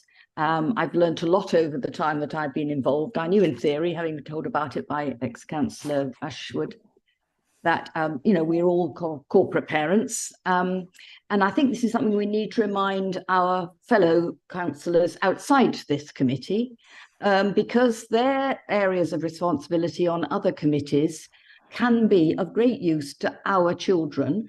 And I think we need to encourage officers to spread their net in terms of the ways in which we can help in other committees. Let me give an example. It's clear that in adults and health and children, we look at children's health as well and things like dentistry. That's fairly obvious. And what might be less obvious is the ways in which we can help with housing. And this is not just the housing for our care leavers, important though that is. And you already mentioned, Brian, the relationship with district councils, who will be particularly knowledgeable on the ground, but also for housing for our foster carers. And when it comes to foster carers, this is not, as I might have thought in the past, just a nice motherly pair of arms opening up to look after a child in difficulty. This is therapeutic parenting. And as Brian has made reference, we have more and more complex cases with traumatized young people. And that is a challenge that we obviously, as an authority, need to make sure our foster carers are prepared for and trained with and for and mentored. And so I want to thank our fostering group for the way in which they help one another, because the mentoring system, the sort of buddying system, which goes on, and that they need that 24/7. And often it is the fellow foster carers who are the ones who can make particular help to that. In terms of housing, I think we need to be keeping an eye on how we can extend the capacity of the people who would like to be foster carers to become foster carers or even foster more young people by it being able to get housing that is suitable. Because that prevents some people from being foster carers at all. And I'm sure you can all think of examples of that in your areas. So relationships with district councils and possibly special arrangements that can be made is something that we want to pursue through the corporate parenting subcommittee, but we would be glad of the help of councillors from all over the county with that, if we need to have particular arrangement with district councils in their capacity or with other social housing providers. So we'll be pursuing that. So I just wanted to take advantage of this committee, Chair, and sorry about that, and I know you want to get home, but I think it's really important that we make sure we look after the housing of the foster carers in any way we can. Thank you. Councillor Hoy, please. Just two very brief points. I don't think it would do us any harm to have a link on our website with a kind of generic FAQs about being a foster carer. Do you have to have a minimum income? What kind of things do you need? Because IFAs seem to be much better at doing that than we are. It's not a criticism of us, it's all councils seem to have suffered from the same issue. So that was that point. And then just the other point was we have a lot of children's homes in our county, particularly in Fenland, I think because of the cheap land values, and they seem to have a lot of out of county placements. So I just wonder why we don't utilise them.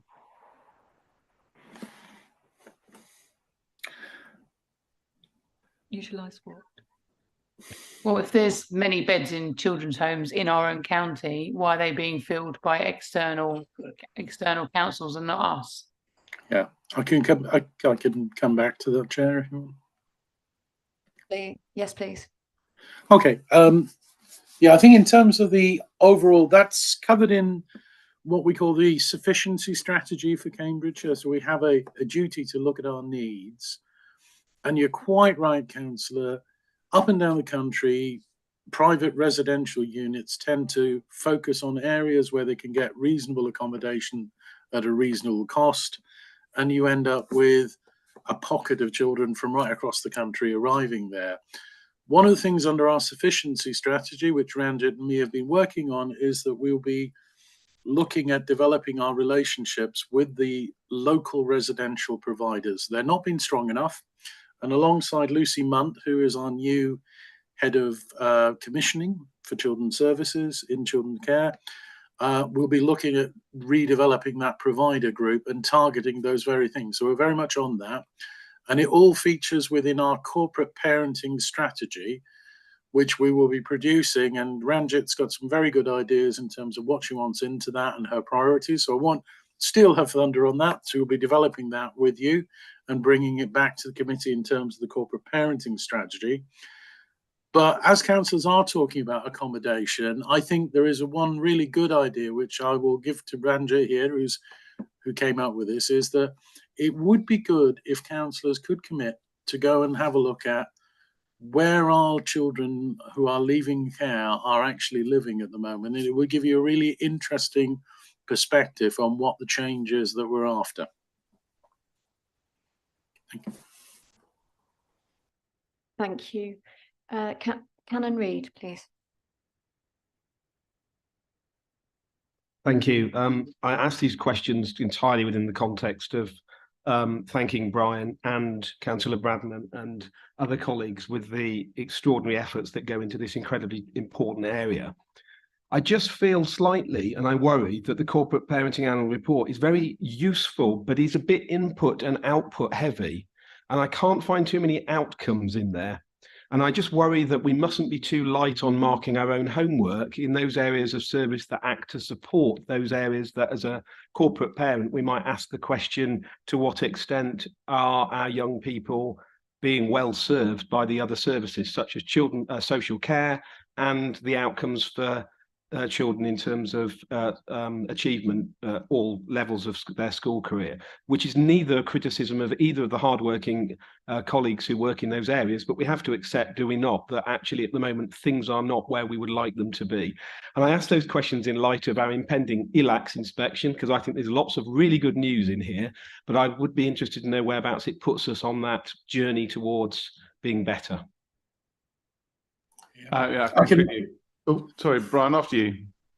Yeah, no, I was just going to say, I'm feeling very like quoting Churchill on this one, is we're not at the end and we're not at the beginning, but we might be at the end of the beginning.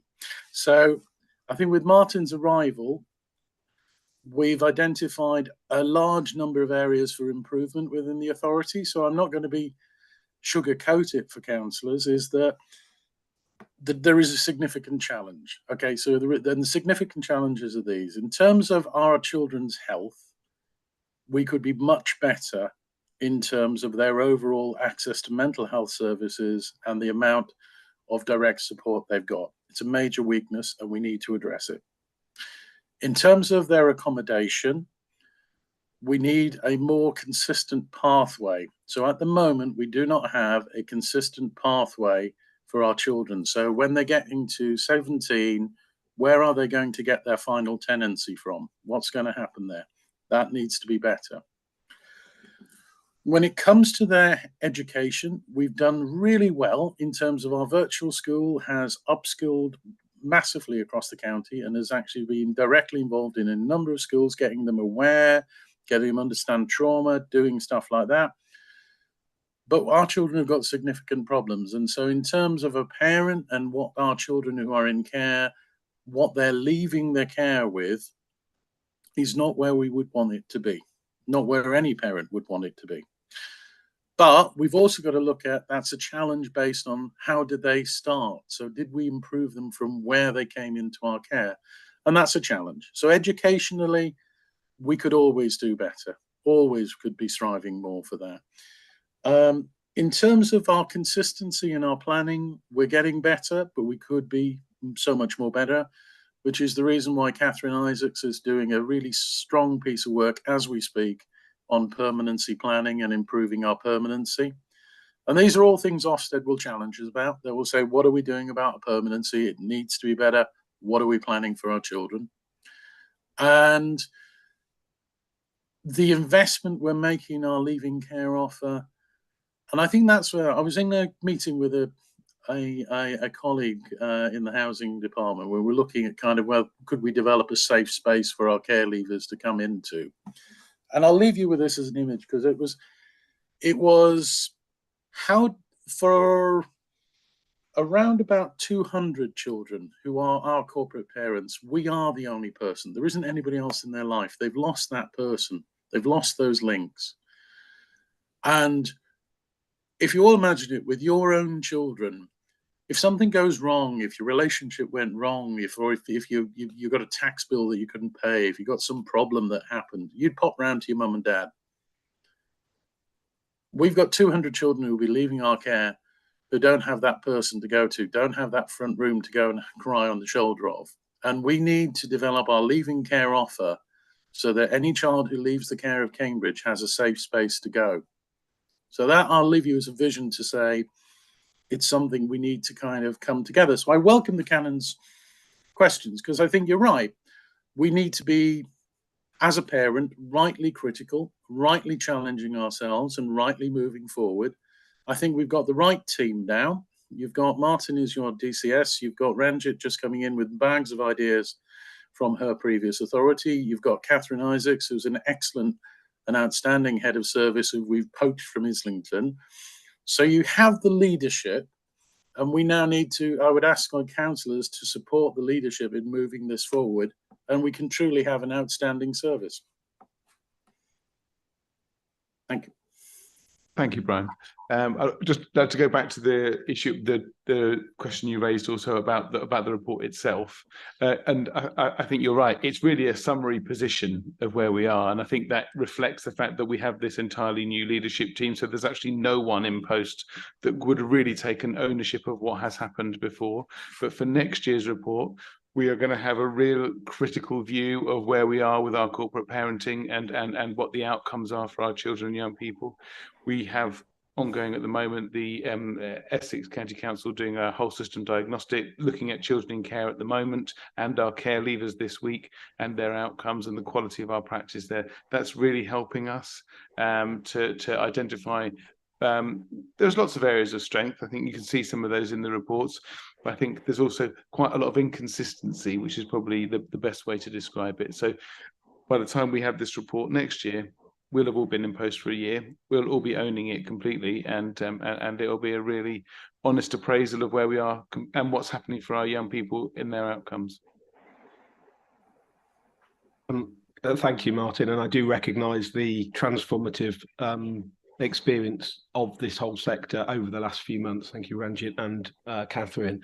I'd welcome some targets, and I think if we had some targets, it would help this committee to ask ourselves questions about proportional resourcing and whether we're resourcing you to meet those targets or not. That's really helpful conversation. Yeah, we have some performance targets which are in the performance report, but they're fairly generic. So I agree, and that's something perhaps we can look at outside of the committee. But yeah, I think book targets really helpful to drive performance. I do agree with you. Thank you. Thank you. Councillor Daunton, please. Very quick question to follow on from Brian's very good summary. You mentioned the challenges for care leavers. Is one of the biggest challenges financial?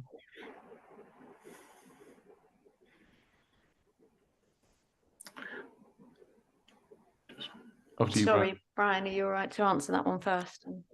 I was going to say I was going to give way to Martin here. I think actually, I think Martin has already started. Thanks. Do you mean for the care leavers themselves? For what we want to provide for the care leavers. I mean, Brian has said that that's something that is a challenge for us and that we need to do more. Is it a question of financing? Is it human resources, financial resources? Where is the challenge? I'm with you. We do have a care leavers offer at the moment, and we do support our care leavers in a lot of ways as a local authority. I think what we haven't had is a clear and consistent holistic view of what our care leavers need. So we've got bits of good stuff here and bits of good stuff there. What we haven't got is a whole complete package that really meets all of their needs. And I don't think that necessarily means a lot more financing. I think that what it means is we need to have a clear idea of what we want our care leavers outcomes to be and how we're going to meet them with the resources that we've already got. We don't have that at the moment.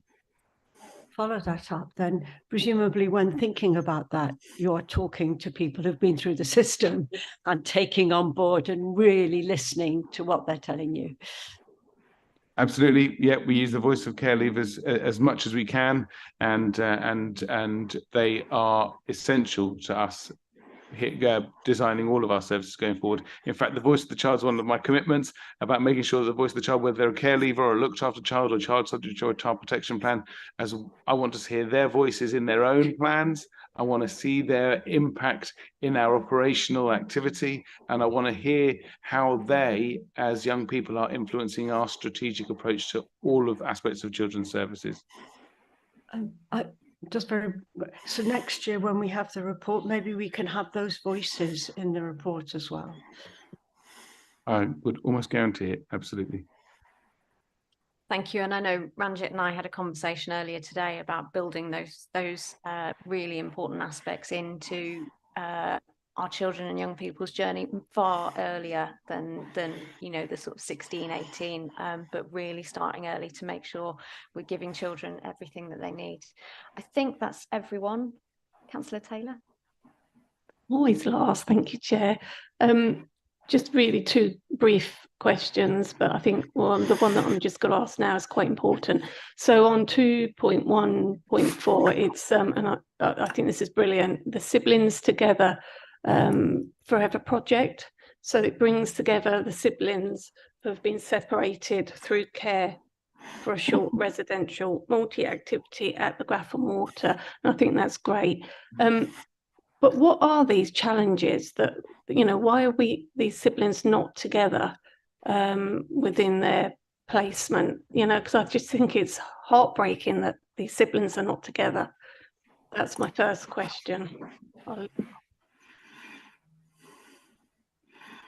Brian, are you happy to answer that one, or do you want Martin to take it? I'll let Martin do this because I'm handing back to Martin now, I think, actually. But it's rarely a resourcing issue that is the case. It's often a care planning issue. So for me personally, it's a priority to keep children together. I know it's the same for Ranjit. I know it's the same for Catherine. Wherever it's possible and safe to do so, we want to keep siblings together for their duration of their time in care. There will be occasions where it's not possible because of resources. So I'm not saying it never happens, but it probably wouldn't be appropriate to go into the detail of why most of our children are separated in this forum. I'm happy to have a conversation with you outside of it, but we have a real commitment to siblings being placed together, just to reassure you of that. Thank you. Just one more question, and it's on the 2.1.13, and it's right at the end. Post-COVID, supporting children to register with the dentist is really challenging. In what respect is this challenging? Is it because we have no dentists? Yep. That's the really short answer. I know we're working with the ICB, and it's something that we have brought up in terms of sufficiency and part of that. So yes, it's an ongoing process, and it's something that is being picked up with our partners. Yeah, and I meet with foster carers regularly, and it is something I hear from them. It's very, very difficult. Previously, it used to be one of the easiest things to do. We get children registered with an NHS dentist, but now it's very, very difficult. Chair, I should point out this is not confined to our children in care. This is a national health problem, a nationwide problem, getting appointments for dentists. But suffice it to say, I myself wrote to the Secretary of State asking for consideration, sorry, not the Secretary of State, the relevant regional officer, to point out this need for our young people in care to receive a timely dental assessment at an early stage. So, you know, it's known that this is a problem, and we've been doing a lot to try and resolve that, but there aren't that many dentists. I'd just like to say that there is a clear issue with our initial health assessments for our children in care, and Catherine and Ranjit are doing a piece of work looking at that right now, working with our health partners, trying to identify where the issue actually lies, and so that we can rectify that. It's an issue that's not unobserved, and action is taking place right now. Thank you. Very good discussion. I'd like to first of all place on record our thanks to Brian for being our interim for these number of months. I can't remember exactly how many, but you have helped us make a really positive change, and really pleased to have recruited into those posts going forwards. I'd obviously also like to place on record our thanks to all the children and young people and care leavers who contribute regularly to our corporate parenting subcommittee, and obviously the members and officers of that subcommittee. We're being asked to agree this report on the areas for development that have been listed for corporate parenting in 2023-24. All those in favour, please. Thank you. Item 9. Item 9 is the catchily titled Review of the Methodology for Estimating Demand for Education Provision Arising from New Housing Developments. This report will be introduced briefly, please, by Ian Trafford, our Education, Place Planning and Capital Manager, and Alan Fitz, our 0 to 25 Area Education Officer. Welcome, I feel like I should say this evening. Thank you.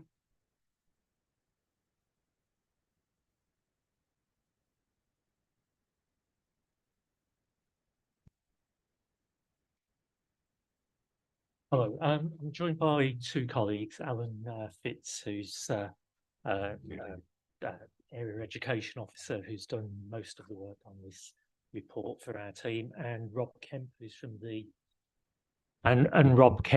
from the Business Intelligence team, and they've been responsible for the methodology and the data analysis that's led to a review of the pupil forecasts. Alan, can you introduce the report? Yes, thank you, Ian. So in order to plan appropriately for new housing developments, we need accurate forecasts of pupil numbers. And the forecasts we produce form a basis for negotiations with developers and district councils as part of Section 106 negotiations and agreements, and also to support the county's case for infrastructure funded by the Community Infrastructure Levy. Forecasts are also used for demonstrating to demand for extra places to the DfE, for example, and also for general planning work. So it's important that we have forecasts and credible forecasting methodology to help us in discussions with planning authorities, and developers and others when putting the case for additional places. So the multipliers are reviewed every few years. I think the last review came to committee in December 2017. So I'm going to pass you over to Ian to talk a bit more.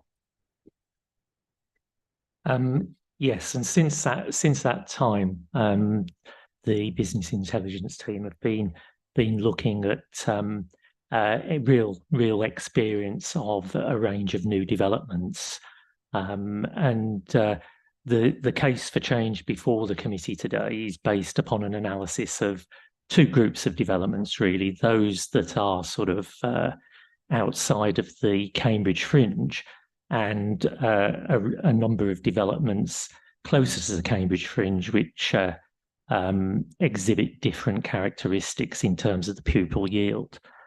So Rob can explain a bit more if necessary, but that has led to the recommendation before members today in the committee report that we by and large stick with the multipliers that we had, which have stood the test of time for the majority of developments, but we apply a variable multiplier to the city fringes. And I think, one of the reasons for proposing that, as Alan's already touched upon, is the need for us to be able to sort of have confidence in the forecasts when we go into negotiations for education infrastructure with developers and districts, that we have a defendable negotiating position.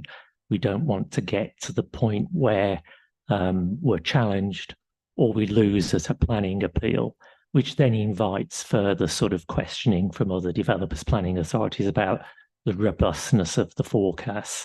So we feel that there's ample justification for the change, and there are benefits of it in terms of establishing a credible position with our district council colleagues and developers when negotiating land and funding contributions for the education infrastructure that's desperately needed when we have such a high level of major development within the county. And we all know about the number of sizable developments that we have in Cambridgeshire. So this is a key area for us in supporting our work. Thank you. I've got Councillor Daunton first, please. Yes, thank you. Cambridge Fringe, it's a good shorthand, isn't it? But it needs a bit more explanation, I think. I know that many of the people in the room understand it, but I think it does need a bit more explanation. And it might actually be helpful to have a map and detail which areas you're referring to as Cambridge Fringe. Okay, I mean, yes, except to have demonstrated with a map probably would have been better, but we're talking in terms of the fringe developments, those that abut Cambridge. So the ones that have already been started to be built out in Great Knighton and Trumpington. Okay, in Trumpington. Okay, Trumpington, yeah. The northwest fringe, so the university development and Darwin Green, and probably the forthcoming developments in the northeast of Cambridge and to the east linked to Marshalls would be what we would categorise as the fringe developments, whereas those that are perhaps a little bit more suburban in feel, so Northstowe, Waterbeach, Cambourne, those type of developments, will be applying the previous multipliers because they've sort of, as I said, stood the test of time and are sort of fairly sort of more common development form in Cambridge than some of these higher density fringe developments. Thank you. Councillor Bradnam, please. Thank you, Chair. Thank you very much. I just wanted to clarify whether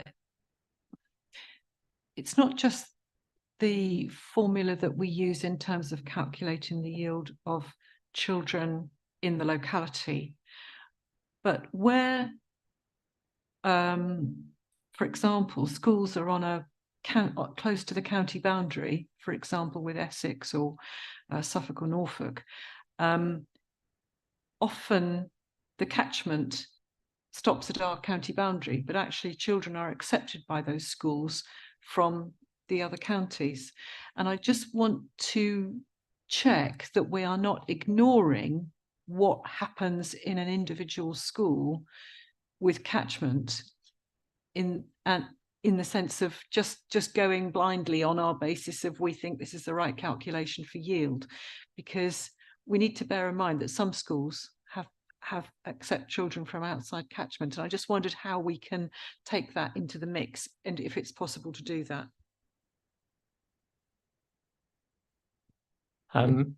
It is possible to do that, and we do that in our forecasting. So we have I think as explained in the debate with the regional director, we have a catchment forecast and a school-based forecast, which takes account of that trend.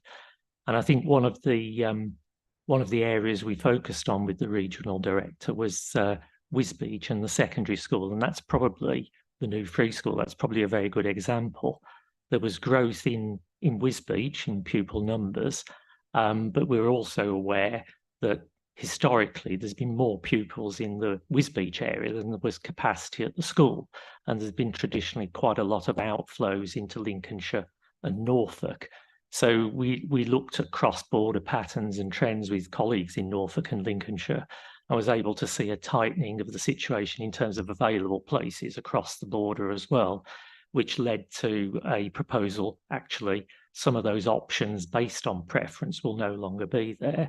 And that was part of the case for wanting the free school and wanting it a little bit sooner than we're going to get it. So we do take that into consideration. And just to add that we do work closely with neighbouring authorities. So, if there is a development near a county boundary, then we will often, comment on it. We can comment on it as, the mitigation that might be required and if it will impact Cambridgeshire numbers. So thank you very much, gentlemen.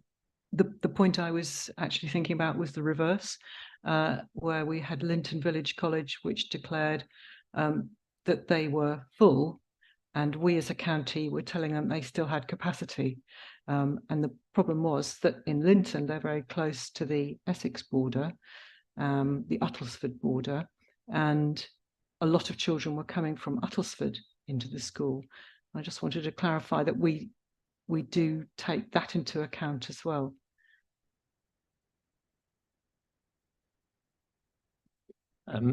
That's a little more difficult, because I think, we'd be expecting those children, they probably have got available places at their catchment school within Uttlesford would be Essex, wouldn't it?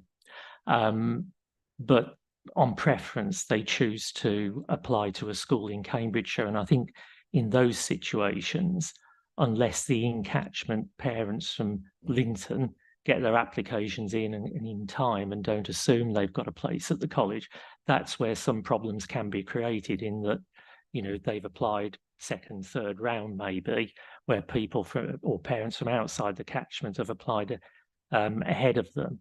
Where we are aware of things like that being a particular issue, I know the admissions team do contact feeder schools and catchment schools within Cambridgeshire, urging them to encourage parents to get their applications in on time.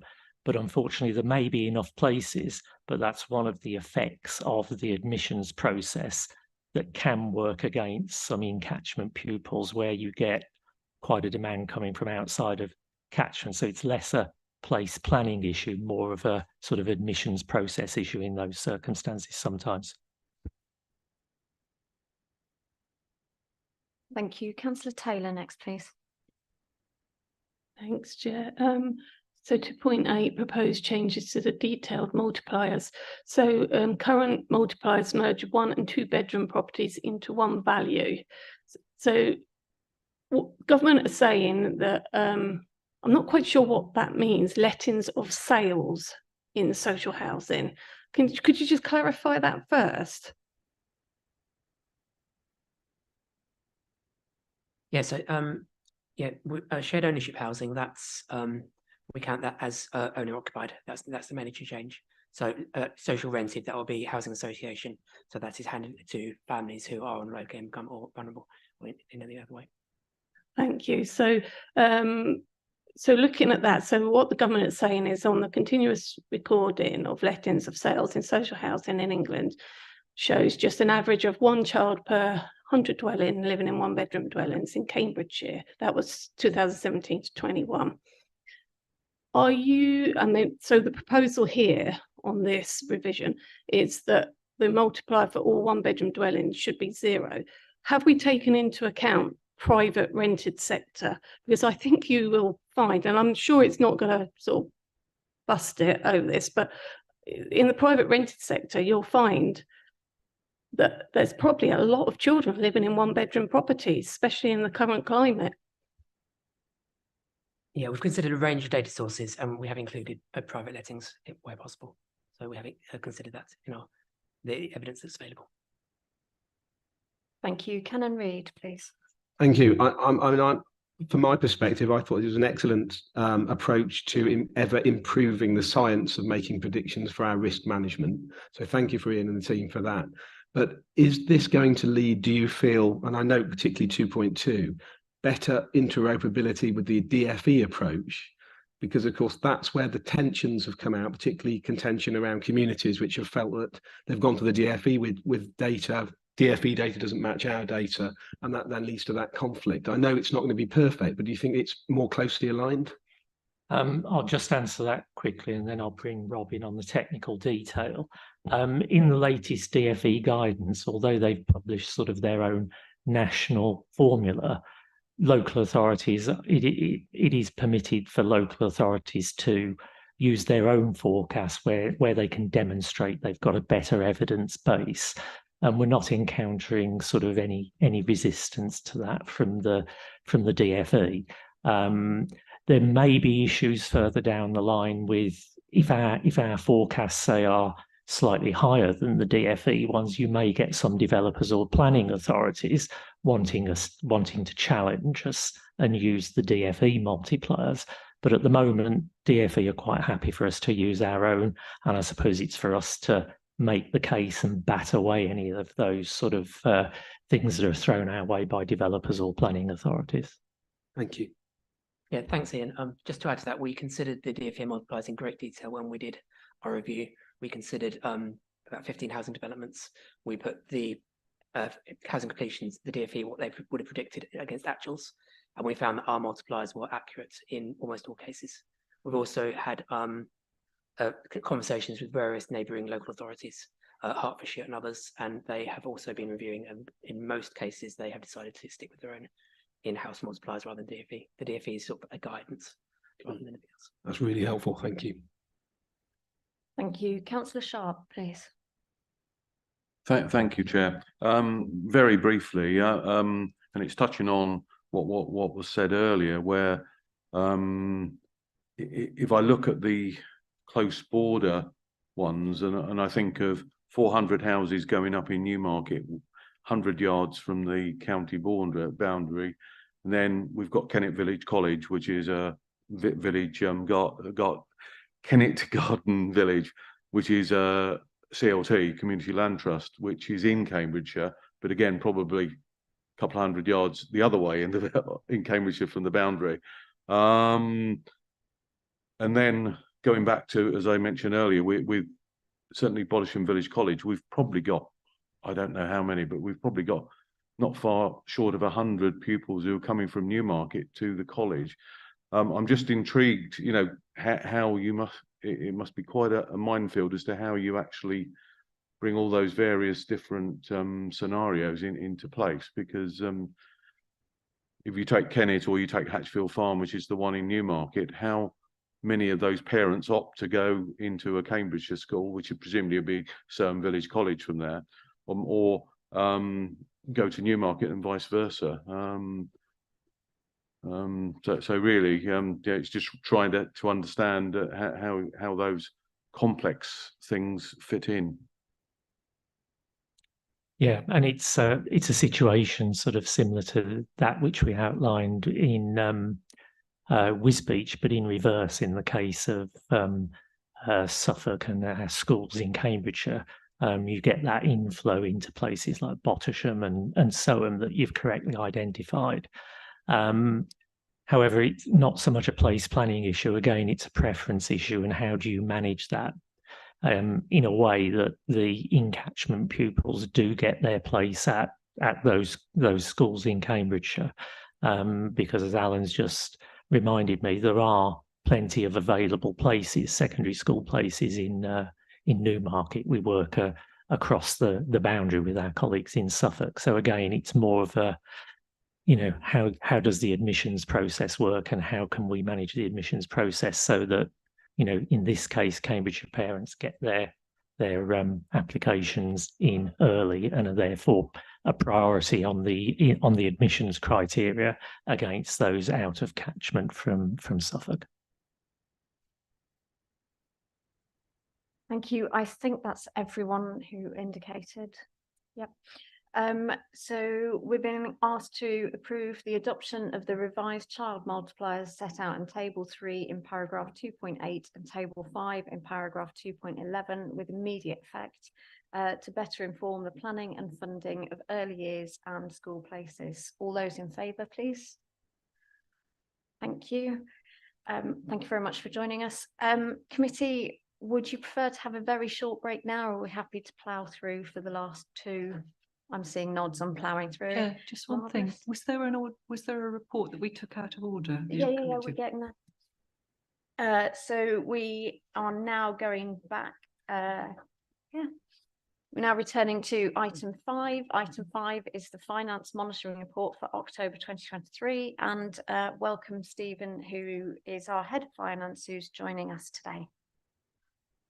Thank you, Chair. I'll keep the introduction relatively brief, but first of all, just apologies from Martin Waite, who would normally present this report to you. So this report is the finance monitoring report for October. It is the management accounts for the services under the purview of this committee, giving an overview of the financial position, the forecasts made, commentaries on variances, enabling you to perform your overview and scrutiny function of the financial position for those services.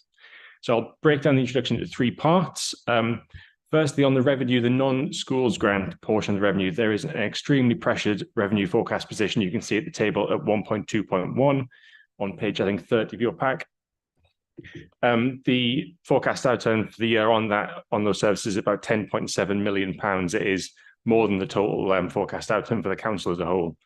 The cause of that the forecast remain similar to, I think you'll have heard in previous reports. So the placements, budget children's placements, the sort of high cost packages, the mix of packages and market pressures. You heard about that in a previous item as well. Staffing, so the relatively high cost and high number of agency and project workers, and transport, homeschool transport with the market position inflation there. And you also heard about that in a previous item too. Just emphasize all services across the council are looking at mitigations to bring the sort of overall position back into as close to balance as possible. And I will just emphasize the sort of seriousness of this forecast position, because any in-year overspend does need to be funded and has impact on business planning for future years. The second part of the introduction is on the capital position, which has a balanced forecast. We allow for a certain amount of slippage on that, and you can see that in the capital appendix of the report. And then thirdly, the dedicated schools grant itself. So there is a £4.4 million overspend forecast in that. You can see on the table at 1.2.2 on page 31. That is in line with the safety valve submissions that we're in sort of discussion with the DfE about. We are working to update those, working very hard, and are in active discussions with the DfE on those as well. So I'll leave the introduction there. Thank you. Thank you. Any questions, comments? Councillor Daunton, please. Please, I'll make it very quick. It's related to the integrated front door on page 44, and the agency spend there. 2 lots of agency spend. One is exceptional, enhanced, and I think you've dealt with that. You've still got agency spend, but the plan to bring in international social workers. where is that in the recruitment? Where are we in the recruitment stage? And how is that going to help solve the problem? Hi, yeah, we are hoping that a cohort is going to arrive in January. A cohort of 6 to 7 international social workers are going to arrive. It's gone down from 12, and due to various compliance issues that have come along the way, language barrier, etc., things that would have made it very difficult for them to practice anyway. And how is it going to help? Well, for every permanent international social worker we have, we will have a long-term commitment. They will have to be licensed to work for us, and to work for someone else, they have to change that license. So they would be committed to us for some period of time. And every time we have a permanent person in that post, it means that we don't have to have pay exorbitant agency costs to have someone supporting children in those teams. So they will need a little bit of agency cover initially, so while they get to know our system and how things work here. They're going to be linked to our new social care academy, which will give them the support and learning that they need to do the jobs really well. But then there will be a full-time permanent social worker working with our children, having a caseload of their own with no agency costs.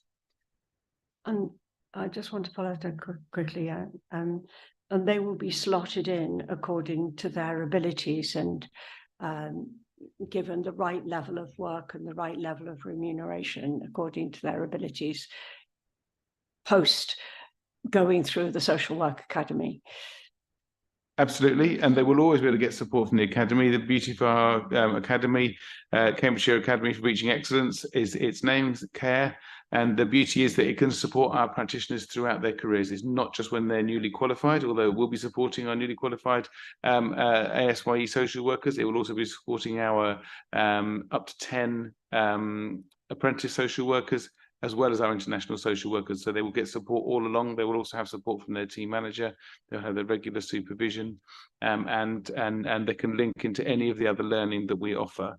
But yeah, they will be here supported by us to do the job brilliantly, linked into roles that are most suitable for them. Okay, thank you. No one else. We're being asked to note this report, which, sorry, Councillor Sharp. You forgot me. Very, very briefly, just one question on page 39, strategic management education. We've got an actual of 2.2, budget of 1.1, yet we're forecasting an outturn of just 223. I know in the notes further down on a few pages down, it mentions that's due to delays in ICT rollout. I just wonder, how we're going to, sort of pull that back in that short space of time. It may not be, it may be something you can't answer now, Stephen, but So with this is my budget line, so hopefully I know and understand this.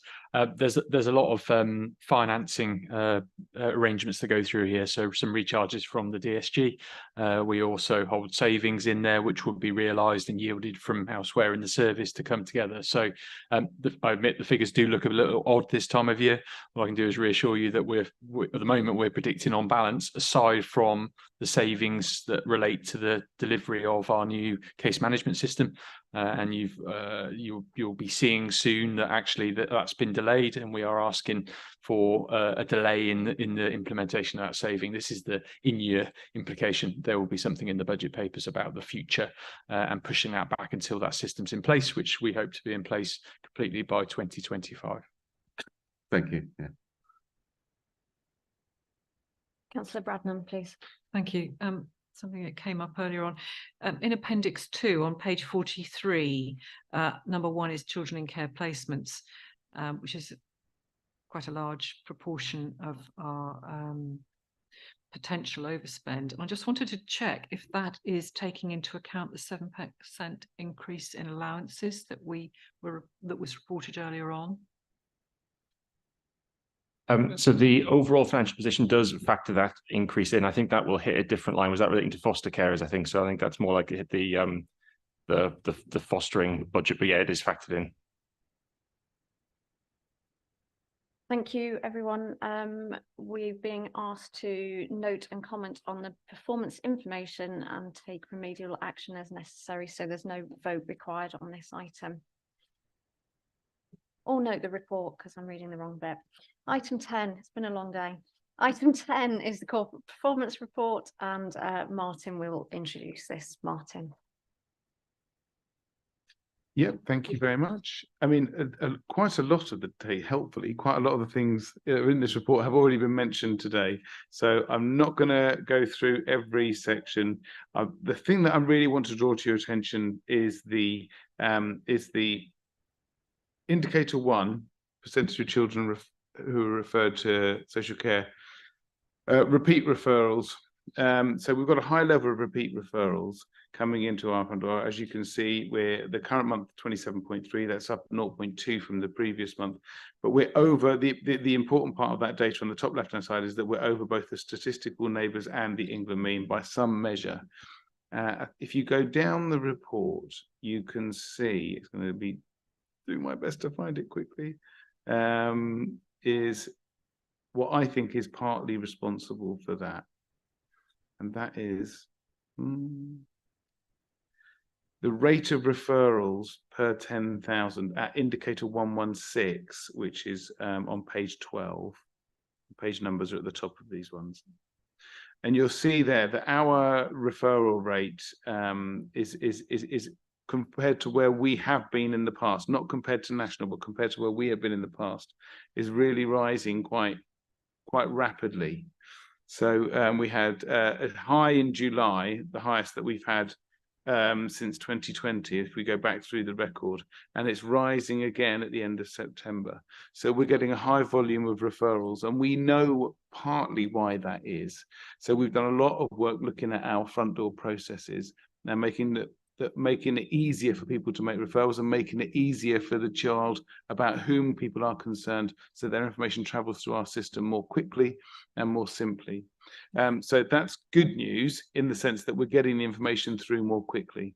What we need to do next, and what we're doing at the moment, is looking at our threshold document and making sure that we're making the right decisions about those children, that we're not putting too many children through for a statutory assessment, whereas we could be diverting them to early help. So we want to make sure children get the right help at the right time as early as possible, rather than having an assessment that they may or may not need if early help can meet the need before we do that assessment. So that's the piece of work that we're doing now. The other things that are obviously important are to reflect upon the rate of our children subject to child protection plans, which continues to be below the national and our statistical neighbour, which is indicator 2.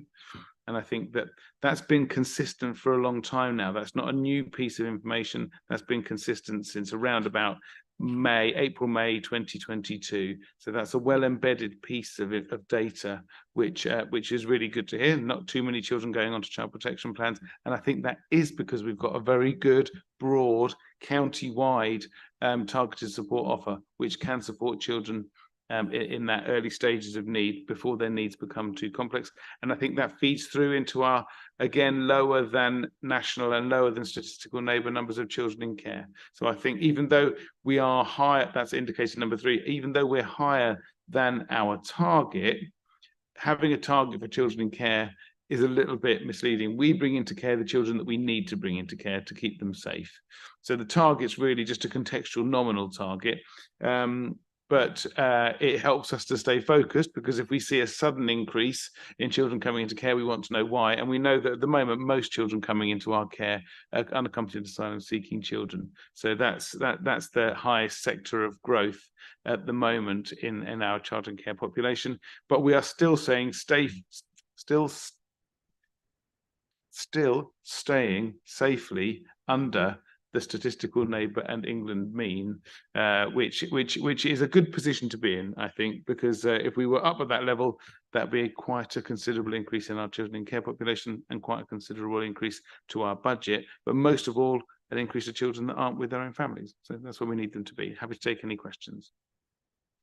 Thank you. I've got Councillor Thompson first, please. Thank you for the report. I've got a question that keeps rising in my ward, which is private funded EHCPs, which is quite concerning, to be honest. I'm not really sure what kind of pressure it puts on our schools. I'm not sure how impartial they are and what happens to parents who can't afford the private. So I'd be enlightened to hear a little bit more about this, if possible, what challenges you face. So thank you for raising this arrangement. So we have scenarios where advice is sought. So it's not a private EHCP. The advice from a private practitioner is sought to provide evidence as part of the EHCP process. That's not necessary. We have access to the relevant support. It's a legal entitlement that we assess a child's needs, and we go through that process. As a local authority, we review this external advice and guidance. We don't rely on it because we cannot validate or assume it's correct. So we do have to go through a validation process. I think the point you make is really relevant around access and appropriability of access. We had a peer review happen last week of some of our SEND practice and where that is, and actually they highlighted, as we reflected to them, there is a north-south divide in this county. It shouldn't be about who has the resources, it should be about where the need is. We don't prioritise because there's a private assessment. We deal with children as they come into the system, and we make sure that need is supported and worked through.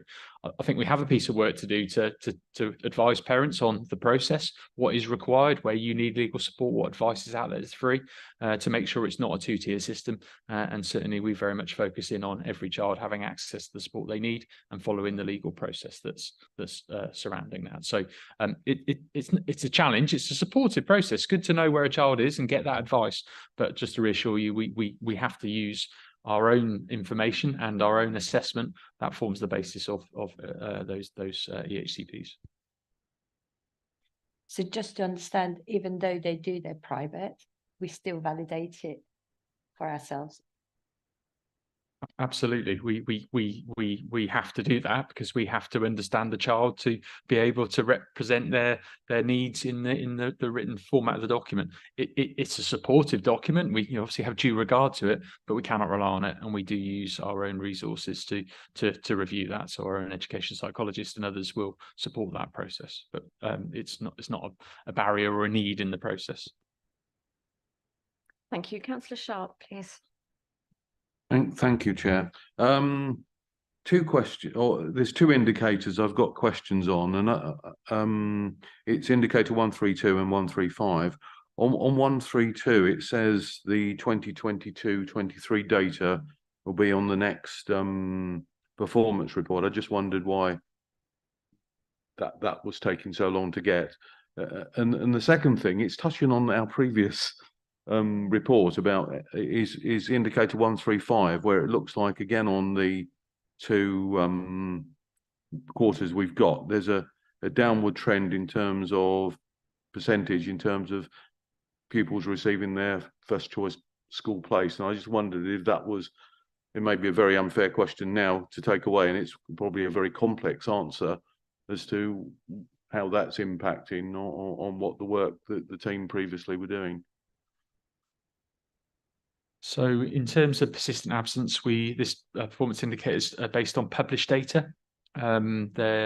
We do have access to some live data. It's mixed depending on academies giving us and sharing us information with that, and it being up to date. So there's a lag in this indicator. It's too long, but it takes a long time because they do match it to child level, and I think that takes a long time. So we will bring that information for you. Persistent absence is really key, and I am writing to schools. I think we've got about. We're one of the highest local authorities in the country using the daily attendance reporting toolkit, and we are flagging and highlighting persistent absence as being a core area. I did it with primary heads last Friday and really focused in on that importance. So to reassure you, it's there, and obviously we'll share with you that data and that national position with that. In terms of the percentage receiving their first choice school, but bear in mind in these figures represents parental choice. The work we do as a local authority is about meeting local demand. Local places for local children is the way we focus in on it. We cannot afford to meet parental demand. Developers will not fund additional contributions for children coming from some distance. So whilst the numbers have gone down, we still are above that national figure, which I think is really important. And within these numbers, we know there is a higher demand than in previous years. So the higher demand is the less likely we are to meet first preferences when parental choice kicks in. So we do look at this information. This is probably more relevant actually to the small schools report rather than the yields, but they all tie in together. And we do monitor this. It will vary massively from one year to the next based on what a parent writes in their 3 boxes, and we can't control that. What we do try and do is encourage parents to make sure that they do consider their local school first. That's what we want. Back very, very quickly. Thank you for that answer, John, because I think it shows how difficult your colleagues from the previous presentation have got, because obviously parental choice is we all believe in that, and that's very important. But yeah, it must be a difficult art in terms of predicting it. Thank you. Thank you. Councillor Bradnam, please. Thank you, Chair. Thank you very much for the report. My questions, forgive me looking the opposite way, I've got bits of paper on the table. I'm also concerned about indicator 132, that's the percentage of persistent absence, which has obviously been impacted by the pandemic. And I look for, even in our Q2 report, we're still in rather out of date data, which is, relating to what I was saying earlier on. And I know that, that we've engaged with schools to talk about that, but I'm just wondering, is that totally different, unrelated to also this percentage of suspensions at indicator 133?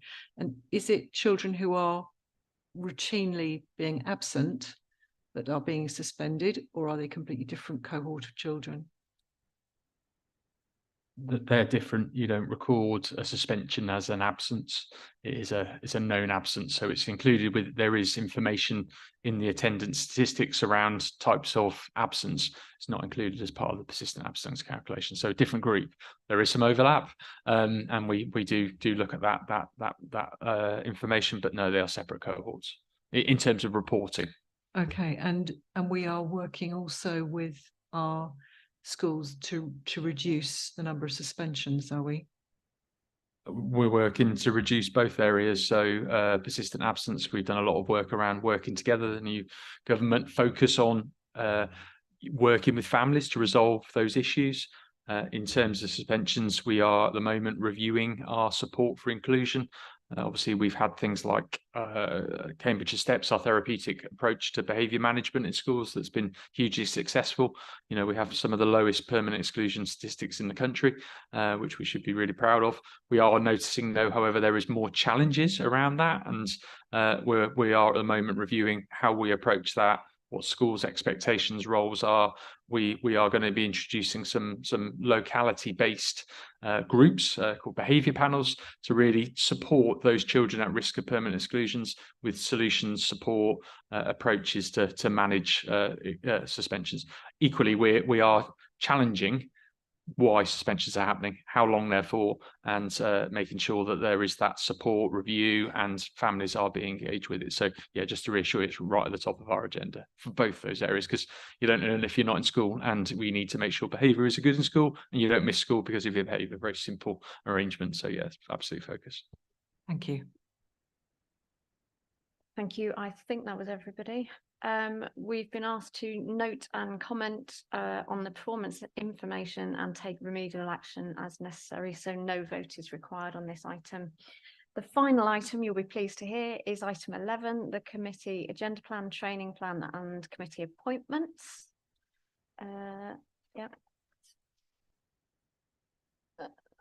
Any comments on the agenda plan, please? Councillor Brad, no. Brilliant. No. Moving on to the committee training plan. I know we're in the process of reviewing this with officers, but do we have any comments on the training plan which was included? No. Finally, committee appointments. We have 2 changes to note, which the Democratic Services officer can take us through, please. So Councillor Slatter has replaced Councillor Atkins as a member of the Corporate Parenting Subcommittee. Councillor Atkins has been appointed as substitute member of the subcommittee in place of Councillor Slatter. And the second is that Councillor Atkins has replaced Councillor Goodliffe as a non-voting observer on Cambridgeshire Schools Forum. This change was made by the Executive Director for Children, Education and Families under delegated authority on the 1st of November in consultation with the committee chair and vice chair. Thank you. The change in membership of the Corporate Parenting Subcommittee means that we do need to appoint a new vice chair to succeed Councillor Atkins from within the subcommittee's available membership. So that's Councillors Boulat, Hay, Maguire and Slatter. I'd like to nominate Councillor Slatter. Do we have a seconder? Councillor Bradnam. Any other nominations, please? Nope. In which case, congratulations, Councillor Slatter. And finally, the Constitution and Ethics Committee requested on the 13th of September 2023 that all spokes review the advisory groups and panels relating to their areas and recommend to the relevant Policy and Service Committee whether or not they should continue. CYP spokes reviewed the committee's appointments on the 7th of November and recommended that the Joint Consultative Committee teachers should be discontinued. Is the committee happy to accept that recommendation? Good. That brings us to the end of today's business. The next committee will be in 2024 on Tuesday, the 16th of January. May I wish you a happy Christmas and a good new year between now and then. I now declare this meeting closed. Thank you.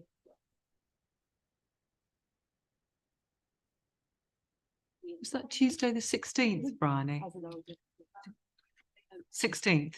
I just wondered if I'd heard